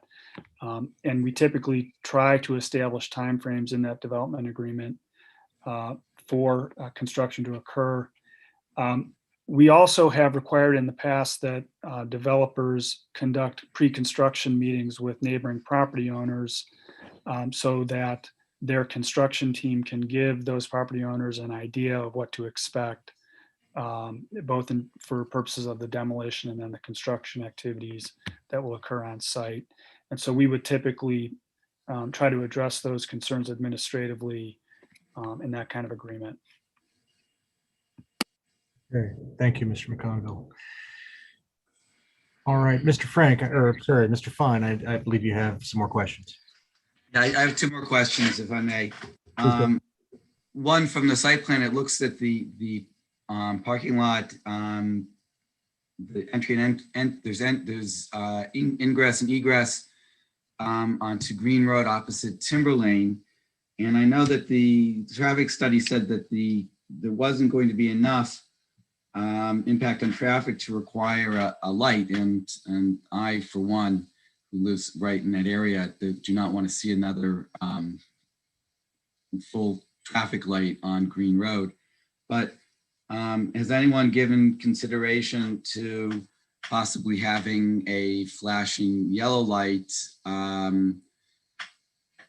there that could operate at times when there's anticipated to be a lot of traffic going in and out? If that's something feasible, not feasible, just. Are you addressing us or your fellow city member? I wasn't sure. I'm addressing whether I'm addressing you and we're whatever is good for the city and the residents is good for us. We don't have I guess an opinion one way or the other. I guess safety is important, and if everyone feels that that's the best way to increase safety, we're behind it 100%. I think that's really a city matter. The traffic study, as Mr. Chuney commented on, doesn't recommend that or anticipate a need for that. But if it were to turn out that traffic volumes were being impacted for whatever reason, the city could certainly look at that as a possibility. And I have one final question. With regard to the Simcha Hall, I'm not sure if it was Mr. Berner or Rabbi Charlot that talked about what the use for the Simcha Hall was going to be. but the way it was presented was that it was only going to be used on Shabbat and holidays. And I'm curious as to what volume, if any, do you expect there to be for use of the Simcha Hall during the week? We don't have any, it's not our intent. It's our intent only to use it for our congregants. So if there was a weekday function based on the type of functions we will do during the week, would probably be a bris, which is pretty low, relatively low turnout, and very brief in the morning, and not that often. But it's intended as a Saturday Sabbath use social hall and for our congregation. That is our intent. Thank you. Okay. Very good. Anything further, Mr. Fine? All right. Mrs. Urban, did you have anything you wanted to ask at this time? I kind of echo Paul's comments about just being impressed with the thoroughness of the application. It's very comforting to have the community's support for the most part confirmed and expressed at this meeting. I have a question. I feel like it's not super relevant. Well, it's relevant. But I would just like to understand a little bit how this property is different from the property across the street. And for context, I'm not a religious person, so I'm just kind of trying to understand one religious building, another religious building. But the applicant is, we have to see the need and the use in order to approve the special use exemption. So any commentary on that? How is this different from the property across the street is helpful. Sure. So I'm going to also, I guess, make an analogy that's uncomfortable for me and I kind of out there, but I would imagine, a Southern Baptist church and a Catholic church are probably pretty different. There's just different flavors and different congregations. In addition to that, I mean, they're not, we're at capacity in the auditorium. So we are one of the congregations in a sense across the street, but we're in an auditorium which we have to break down every week. And so it's, the synagogues are at capacity. So it's not like, even if it was the same, there isn't the room, but it's not. Every synagogue has its own flavor. I think what someone had said, Rabbi Harlap and his leadership is very unique and draws a lot of people, and that's really the center of our congregation. So it's just a different flavor, and I don't know how else to describe it. That's helpful. A question about the parking lot. I think when I saw the drawings, just knowing the character of that street and how green and residential that part of that street is, can someone confirm for me that the applicant worked with the city to maximize or worked with the requirements to maximize the layout there when we're considering the frontage of that lot and the parking lot's presence? Are you looking for confirmation from the applicant or from the administration? Yeah, I can comment on that initially, and then Mr. Berner, if I'm misstating your position or if you feel the need to correct me or add anything, please feel free. I think the applicant is trying to balance the parking capacity and the size of the parking variance on the one hand versus the green space variance on the other. Mr. Berner indicated that the green space variance that they're asking for is very slight. It's a 5% variance from the 50% requirement. And he indicated during his presentation that if planning commission members were so inclined, they might be able to reduce the amount of green space and thereby ask the commission for a slightly larger green space variance and add additional parking.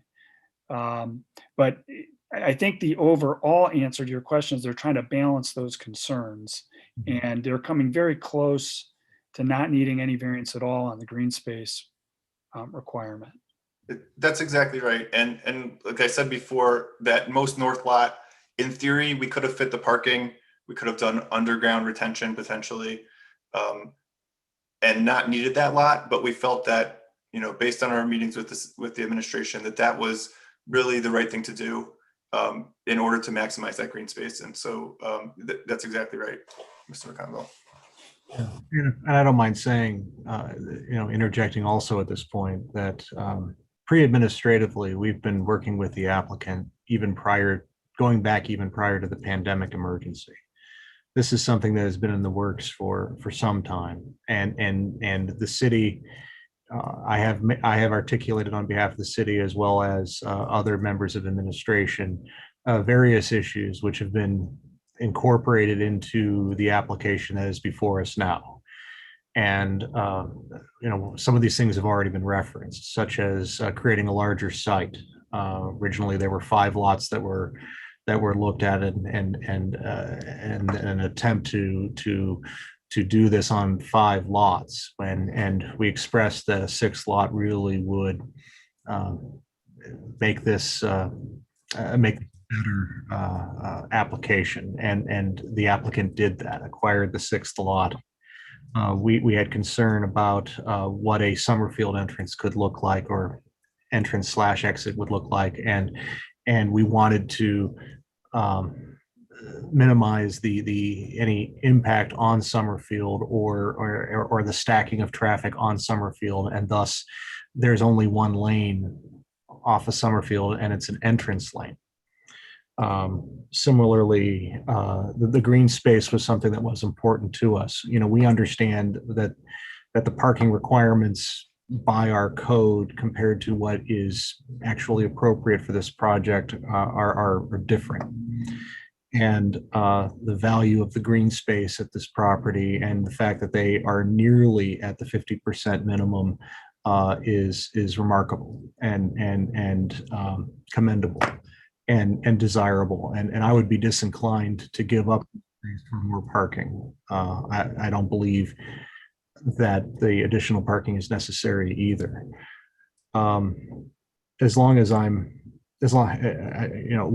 As part of our pre-administrative review process, a lot of that is to work out a lot of these things where, when an applicant comes to us with a plan for something that is the kind of development that we'd like to encourage in the city, we do want to work with them to help them put the best application forward. And our police chief was involved on police issues, our fire chief and our fire prevention bureau especially were involved on fire safety issues.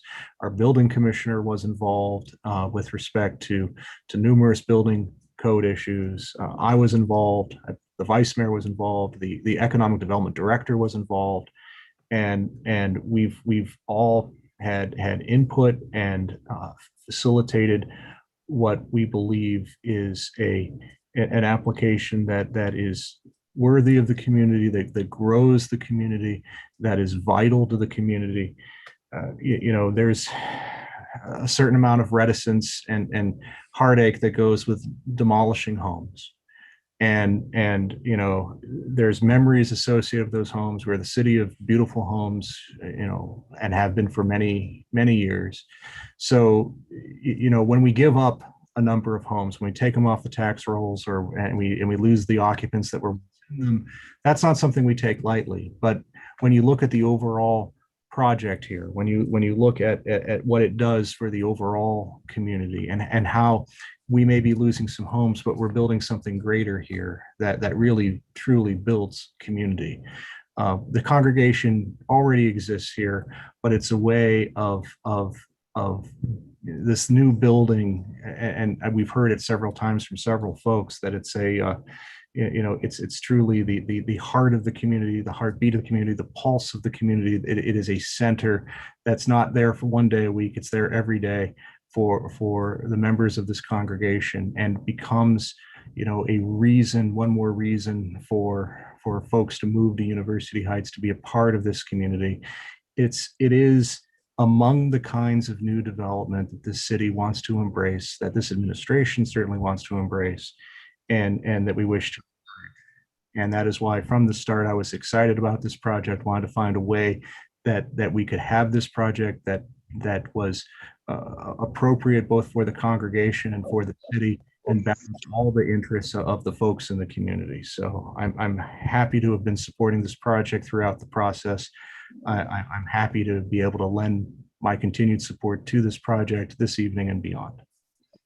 So I know Mr. Chuney has identified a number of variances. He believes that it's his recommendation that we be able to go ahead and approve with those variances, and I would be so inclined, to do so.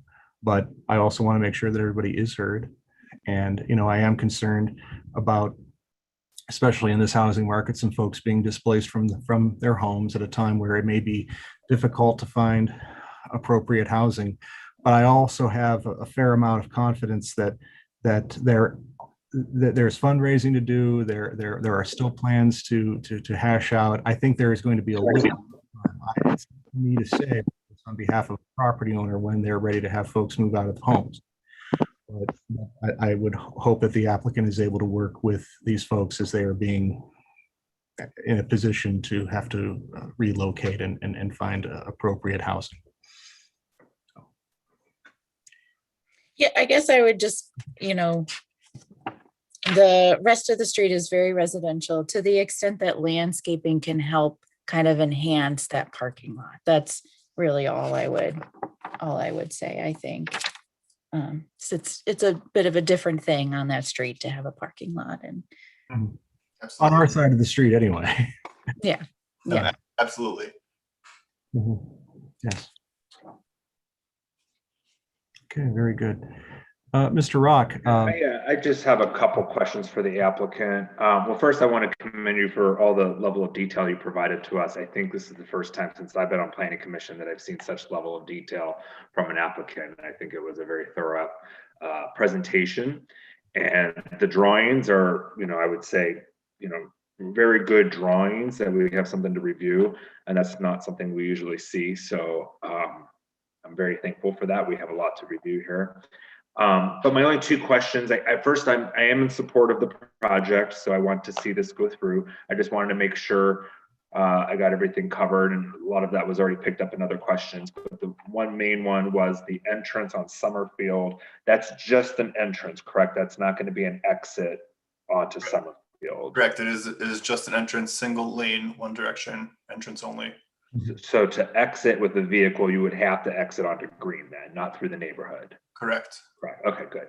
And then the lighting, the parking lot lights, are those LED lights? Yes. Okay, so to help minimize glare, that's something that I had preferred. Those are my only questions. I believe we also have them spec'd with shields in order to create that drop off, and that should also help with glare. Okay, good. Very good. All right. Thank you, Mr. Rock. Do the commission members have anything further they wish to ask or state at this time? Any further comments? I don't. I'd be happy to make a motion when it's appropriate. All right. Before we consider motions, Mayor, I have a couple of recommendations. Very good. For the commission's consideration. The first is that if you're inclined to grant approval to the project, it makes sense to me to be considering the special use permit first. Otherwise, it's as though we're putting the cart before the horse. I would suggest moving that up on the agenda and voting on that item first. If that item's approved, then we would proceed to the remainder of the items. Secondly, Mr. Chuney has noted several items related to the site plan that he would like to see submitted and have the opportunity to review. And the final sentence in his memorandum that was provided to the applicant and the planning commission members is that he recommends approval of the project subject to compliance with the above comments. My recommendation is that any approvals relating either to the site plan or to any variances be conditioned on compliance with Mr. Chuney's requirements. Otherwise, the variances run with the land, and we don't want to run into a dispute there. So the condition should be placed on approvals this evening of compliance with Mr. Chuney's requirements in his memo. And I think that's all I have. Yeah, I guess the other thing is that the other condition would be a development agreement. Yes. Okay. But Luke, help us understand how that first motion should sound, how it should be written. You're the lawyer. Initially, is there a motion to move item 9 up on the agenda for initial consideration for the special use permit? So moved. Second. Okay. Motion by Mayor Brennan, second by Mr. Szymborski.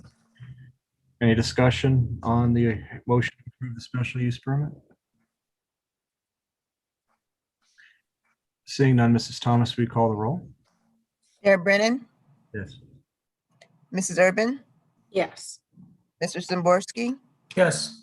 Mr. Fine, I'm sorry, are we voting on approving the special use permit? Are we voting on moving the agenda item up? You're voting on moving the agenda item up. Yes. Yes. Thank you. Mr. Rock, Yes. Okay, very good.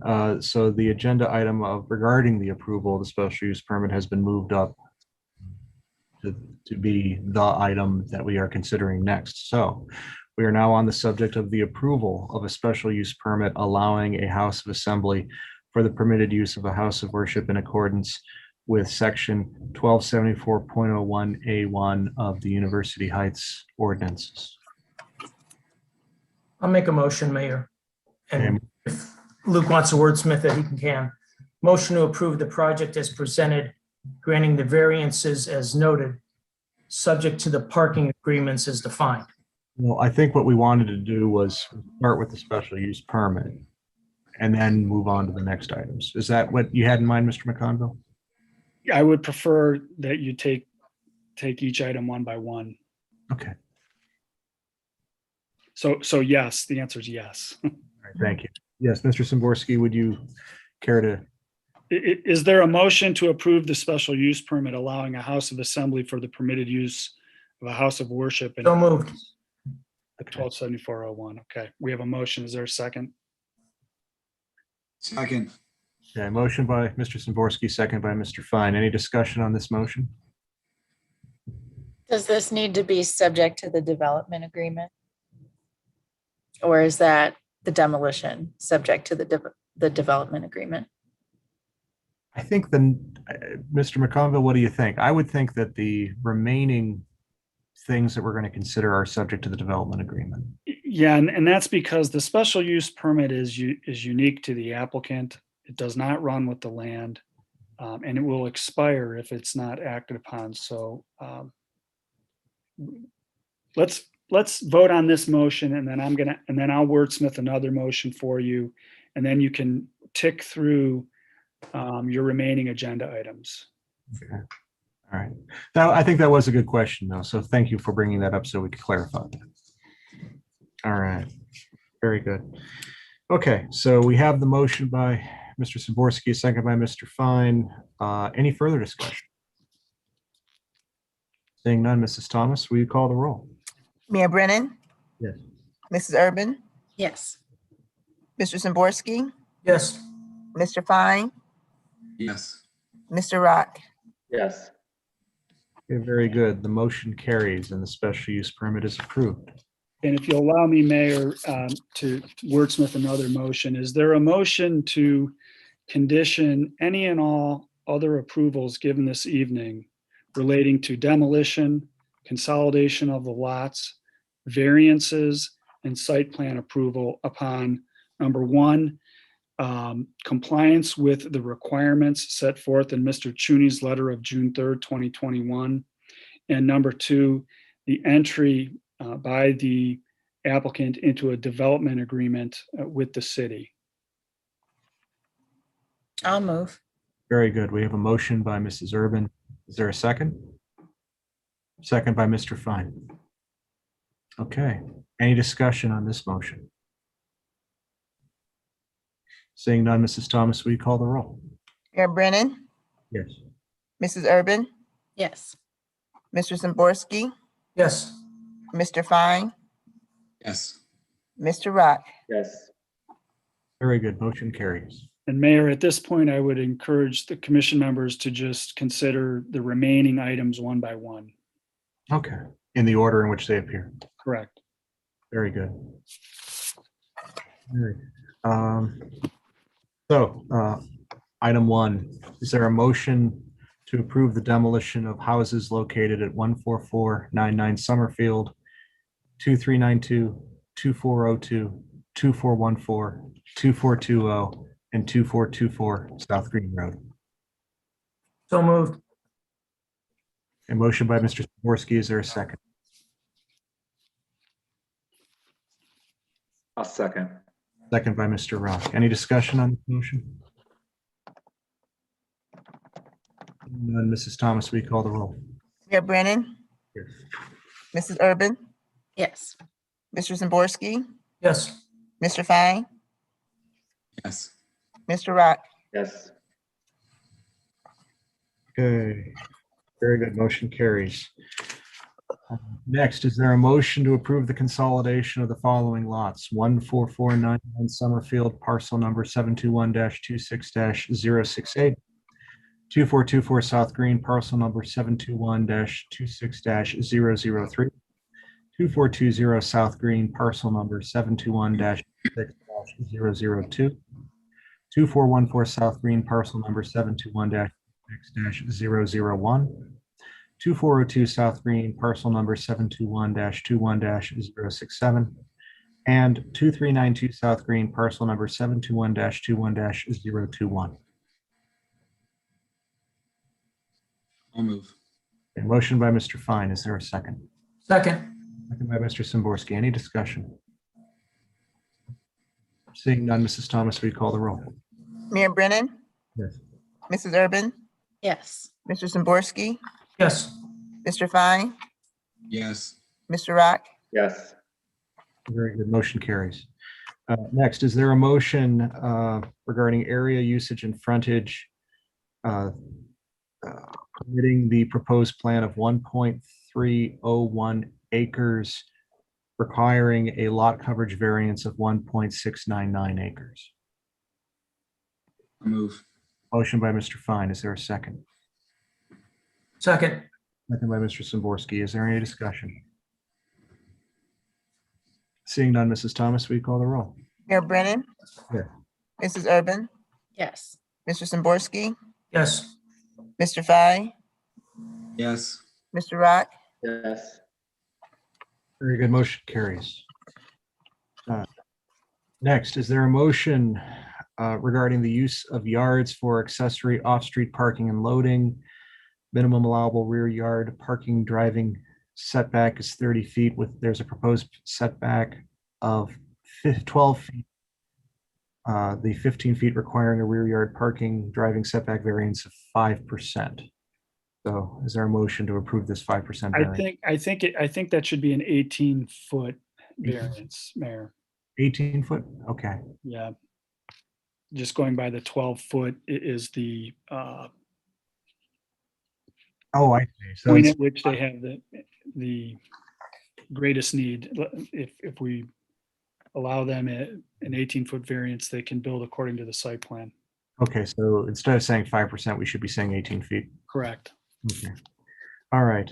With regard to the use of yards for accessory off-street parking and loading, is there a motion to approve a parking driving setback variance of 18 feet? Move. Move. Okay, motion by Mr. Fine. I'll take a second by Mr. Zimborski. Is there any discussion? Seeing none, Mrs. Thomas, we call the roll. Mayor Brennan, Yes. Mrs. Urban, Yes. Mr. Samborski, Yes. Mr. Fine, Yes. Mr. Rock, Yes. Very good. Motion carries. With respect to the required open green space and the required minimum of 50% of the site to be devoted to open space, proposal, proposed site has a 45% open space design requiring a 5% open green space variance. Is there a motion to approve the 5% open green space variance in the plan? I'll move. Okay, motion by Mrs. Urban, second by Mr. Klein. Very good. Any discussion on this motion? I have a question. You said, I'm confused about how you phrase the motion. Is it open space or is it green space? Is there a distinction between those two terms? How do they interrelate? It's really the same thing. Our code uses the term open space, but we're referring to the green space that's noted on the site plan. Is parking lot included in green space? No. No, it is not. Yeah, because a parking lot is open space. Okay, well, I suppose we should A clarify. parking lot is open space, isn't it? Or is parking lot considered closed space? Well, Mr. Tooney, do you want to comment on that? I mean, I think we interpret that code provision to be a reference to the green space landscaping elements on the site. In other words, Yeah, I don't know. Impervious surface? The open space? I think the code is kind of poorly worded, but you're right. It's more pervious versus impervious surface is what we're talking about here. And I would interpret it as green space, you know, and the parking lot would not be green space. Could the motion be a bit more clear then, just so I understand it? Sure, sure. All right. If we could, Proposed site is 45% green space, requiring a 5% green space variance. I think that would be Mr. McConville's giving it a look. Yeah, he needs to look up how it reads in the code. Okay, let's do it. That chapter, that section. We'll wait. Yeah, so the issue is that as the law director, I interpret that provision to relate to green space, impervious, the amount of it, space that's not impervious surface. So I would suggest that you make a motion to approve a variance from the requirements of codified ordinance section 1274.03B of 5%. I'll make that motion. Okay. We have that motion then by Mr. Fine. Is there a second, Mrs. Urban? Second. Second by Mrs. Urban. Any discussion on this motion? Saying none, Mrs. Thomas, will you call the roll? Mayor Brennan, Yes. Mrs. Urban, Yes. Mr. Samborski, Yes. Mr. Fine, Yes. Mr. Rock. Yes. Mayor, Motion carried. Yes. before we proceed with the next item, I think it makes sense to remind commission members that they might want to condition this approval on the entry into parking agreements with the neighbors across the street as presented, number one. And number two, I think we need to pin down the size of this variance. I'm not sure that we did that accurately. Mr. Berner, how many seats are in the? Sure. So Sure. actually the most stringent requirement would be the maximum code required or code allowable occupancy, which works out to the code occupancy is about, I believe, 521 occupants. Divided by 2 is rounded up 261. Does that math make sense? Yeah, right. So 261, I think, is the requirement. So that's a 222 space variance. Yes. All right. And did we nail down how many spaces Young Israel was providing as spillover? I had 25 spaces from Green Road Synagogue. That's in my notes. Yes, 20, and those parking agreements were submitted also to Mrs. Thomas. She should have them. Let me quickly just read through Young Israel's. I'm sorry, I don't have that. I don't know if they limited it. They didn't give a limit on Green Road. They actually limited it and specific spots happens to be the spots that are closest to us and furthest from them, which makes sense. But at Young Israel, I do not believe there is a limit. Okay. Mr. Berner, I thought you said before that the most conservative estimate of spots that you needed was 120 something. No, I thought 260. So again, 261 is okay. Maybe this is what I said. 261 is if you read the code, the maximum is the most stringent requirement. That assumes that all parts of the building are fully occupied at one time. So that's the social hall and the library and all the other rooms. I don't remember if I thought I said, I mean, I have 261 written down here, so I don't remember saying 100. But if I did say, maybe I said half of that could be reduced because half of those spaces, it's the same occupants using those spaces. So they're either in the sanctuary or the social hall. Does that make sense? I think the thing that's creating the confusion, Mr. Fine, is that the code set forth 3 different metrics for determining the number of parking spaces required, and then indicates that whatever metric produces the greatest number is the number to be used as the requirement. So under one metric, where you would calculate using 200, one parking space for each 200 square feet of gross floor area, I think the total number of parking spaces would be 91. Under the metric that Mr. Berner is referencing, which is max occupancy, the total number is 261. We take the highest because that's what the code tells us to do. You know, we've had many discussions over the years about these parking requirements being inconsistent with the modern approach to development in the city. That's an editorial comment that's neither here nor there since I don't have a vote. But the point is that for purposes of coming up with the correct number of the variance, the number to be used is 261 spaces. They're showing 39. The engineer has offered commission testimony about mitigation of the parking issues due to a few different factors, one being that they all walk on the Sabbath, the other being that they have agreements that they are able to put in place with the institutions across the street. I'm just suggesting that you condition the variance on entering into those agreements so that they have overflow parking. And I hope that answers your question.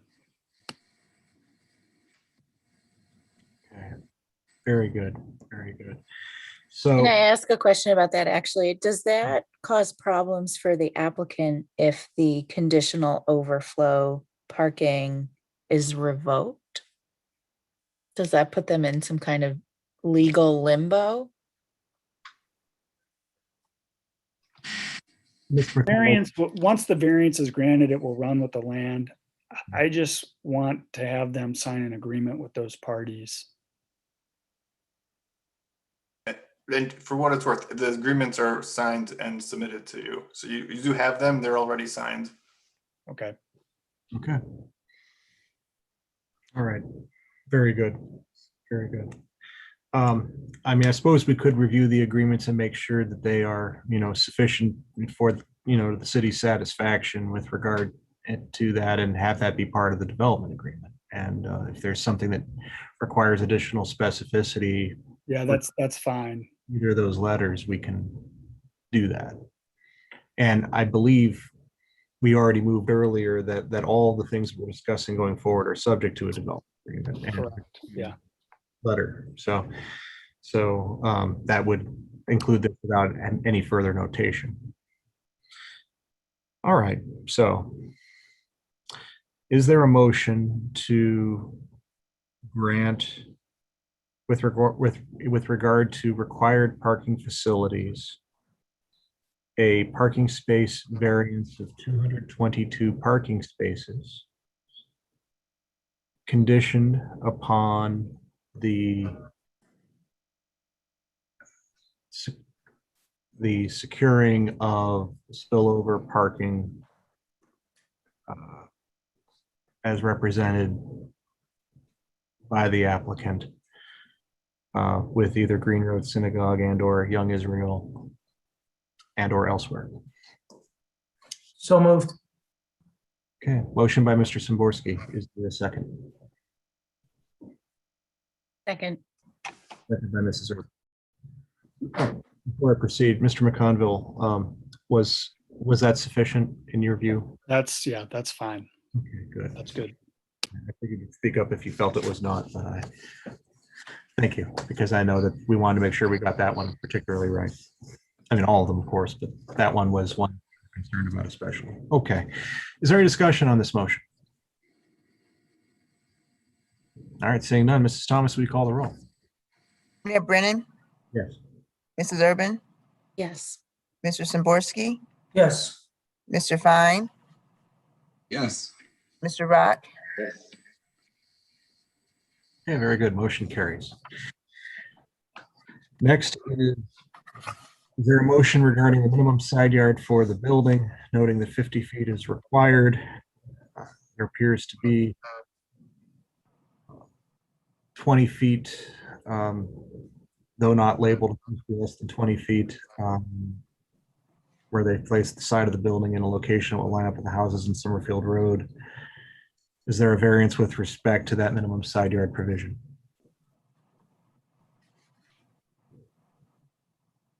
I didn't see the actual setback on the plan. Is it there, Mr. Byrne? I'm pulling it up right now. I apologize. I'm gonna give me Whatever the difference is between the two. Yeah, I mean the intent was to line up with the building. I'm sorry, I'm checking right now. Okay, very good. And it is where the existing house is now. Is Correct, what correct. you're doing, and I totally agree with the location. Sorry, I have to open the program. It's taking a moment. Perhaps we could phrase it to say, because I'm looking here on the outside the view of the camera, I've got the big plan here. I do see where it says existing side building and parking setback, but it doesn't have the label. So perhaps the motion could be a variance with regard to the minimum side yard of the building, a variance where the side of the building may permissibly follow the existing side building and parking setback on Summerfield.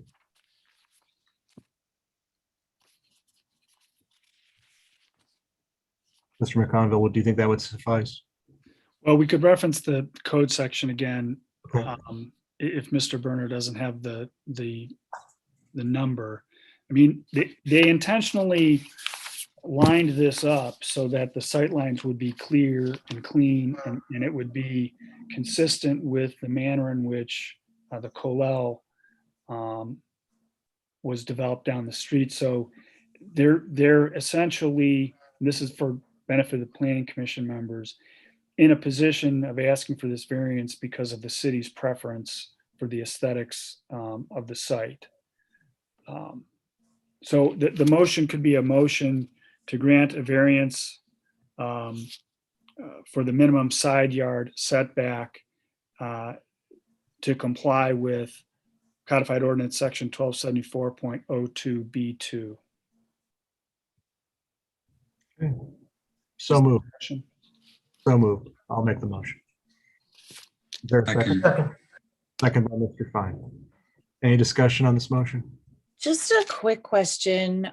Looking at the site plan, it just seems like it would be, it seems like the site plan does not do that. It says, and looking at the site plan and the satellite view on our first page in the document titled New Synagogue Building Proposal, the houses on Summerfield are set back quite far, and the site plan, the proposed building comes pretty close to Summerfield. So I just wanted to point that out. Maybe for clarification, maybe it refers to the side of the existing home that's to be demolished, that's on that portion of the site. That's exactly right. That corner house, I guess the address is on Green. Yes. Yes, So it's that edge that we're matching. that's correct. It's not the front of the houses on Summerfield. It's the existing house that's there. Yes. They're putting that wall on that same location of that existing house. Yes, I misstated that. I did too. Yeah. It's 2424 South Green, it appears. Yes. Yeah, I guess I'm looking at the agenda and it says building in a location that will line up with the houses on Summerfield, and that's how I interpreted it. That okay. Right, that it does say that, you're right, and really it more accurately should state to line up with the existing structure at 2424 South Green Road. Okay. All right.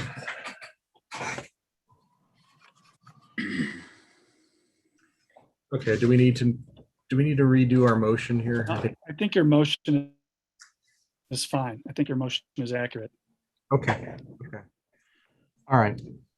And I think the discussion here on the record will eliminate if there's any question. Correct. Very good. Okay, is there any further discussion on the motion? Seeing none, Mrs. Thomas, we call the roll? Mayor Brennan, Yes. Mrs. Urban, Yes. Mr. Samborski, Yes. Mr. Fine, Yes. Mr. Rock, Yes. Okay, very good. Motion carries. Next item is regarding the minimum front yard setback for the building and parking. 50 feet is required and 40 feet is provided for the building and 43 is provided for parking. Front of the building is in a location that will line up with the houses on Green Road, but it doesn't code. So is there a motion to allow a variance? Mayor, that one goes away.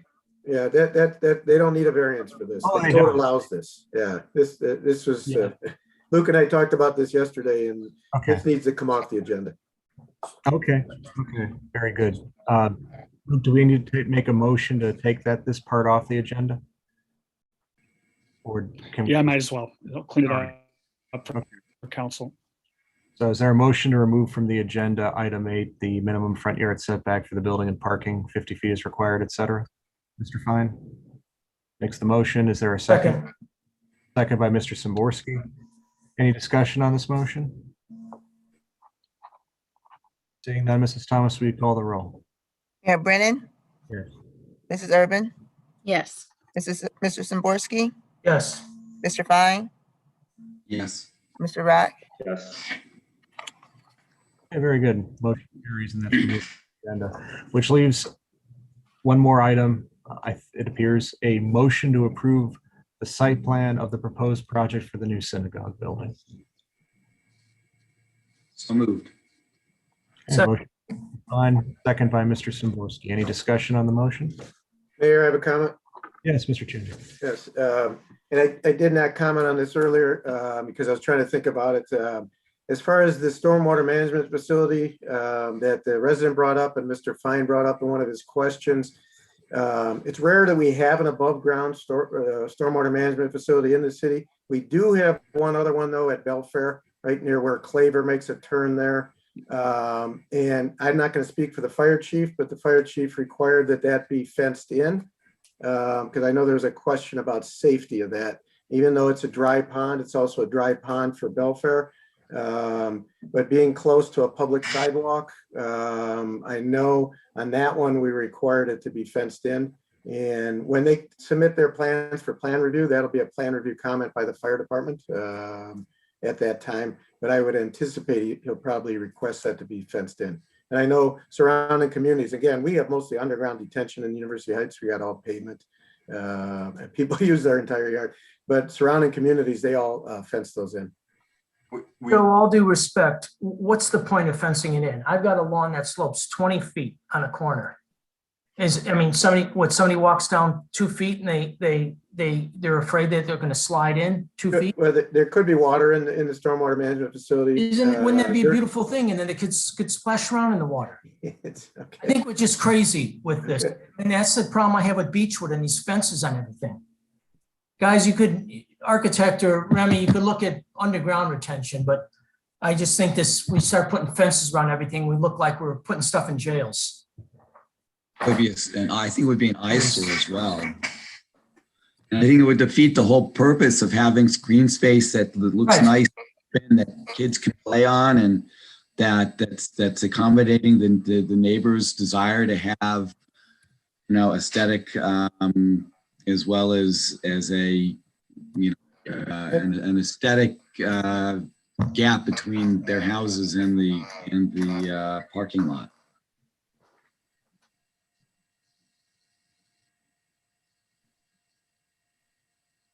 All right. Well, the plan as it presently exists doesn't have a fence. So, We actually, we do show a fence. Oh, you do? We're concerned, but we want to do what is best, and we are open to. Oh no, I do see that. So if there's a way to, I guess, address this as with further plan development, we can keep the question open and keep looking at it. Right, I do see that now on page LO1. There is a 4-foot aluminum fence around the stormwater retention area.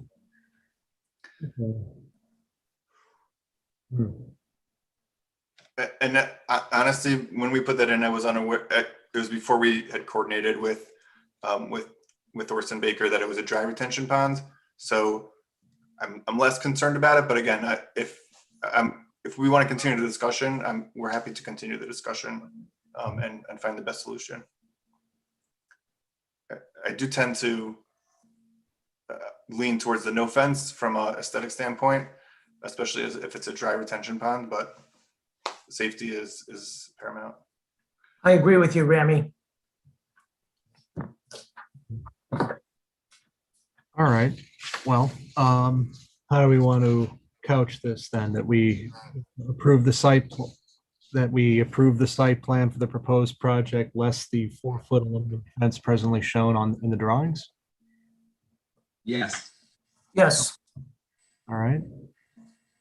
Now, Mr. McConville, if it becomes a safety issue, if it's identified in the process later as being a safety issue, or do we have a problem with respect to being able to require a fence administratively later if we find it's necessary for reasons we're not perceiving at this time?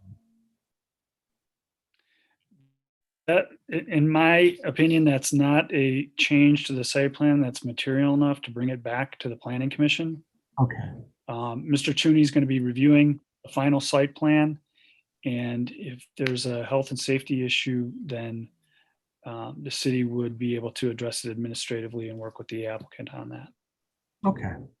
Again, I defer to the safety chiefs, both the fire and the police, on an item like that. All right. Very good. Okay. Well, then, if that is something that can be revisited later for those reasons as you're describing, should it be necessary, then I'm comfortable with the idea myself that we would approve, without the fence at this time.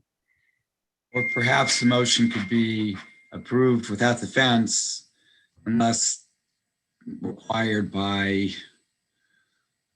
Unbelievable. and or police department. Well, we could do that, although as tomato, Mr. Fine. You can make that motion. That's fine. I think your intent is clear, but again, it's your motion. Whatever. I'll defer to you as the wordsmith. Mayor, let's do it without the fence. That sounds fine to me. Yeah. Okay. Are you making that? So, motion? please. I'm making All we that need are motion. more jails, right? You know, come on. All right. Let's get real. Okay. All right. So we have a motion by Mr. Szymborski to approve the site plan less the 4-foot aluminum fence around the stormwater retention area. Second by Mr. Fine. Mayor, make it subject to resolution of the items in my memo. That's already been covered. Already in there? Okay, thank you. Yes. Okay. But thank you for checking. All right. Any discussion on the motion? Seeing none. Yes, Mayor. Oh, yes. Oh, Chief Perko, you have. Thank you. I would recommend agreeing with Mr. Chuney with his comment about having this subject to further review in the planning process. Okay, well, I think Mr. McConville indicated that even with this, it would be, and that it's, and that for that reason, and with respect to its overall effect on the degree of its effect on the overall project, we would not have to come back here if it turned out that a fire department, fire prevention bureau, or the police department found that a fence would be appropriate for health, safety, welfare reasons. Okay, understood. Correct. Very good. Thank you. Thank you. And thank you for speaking up, Chief. All right. Any further discussion on the motion? Seeing none. Mrs. Thomas, will you call the roll? Mayor Brennan, Yes. Mrs. Urban, Yes. Mr. Szymborski, Yes. Mr. Fine, Yes. Mr. Rock. Yes.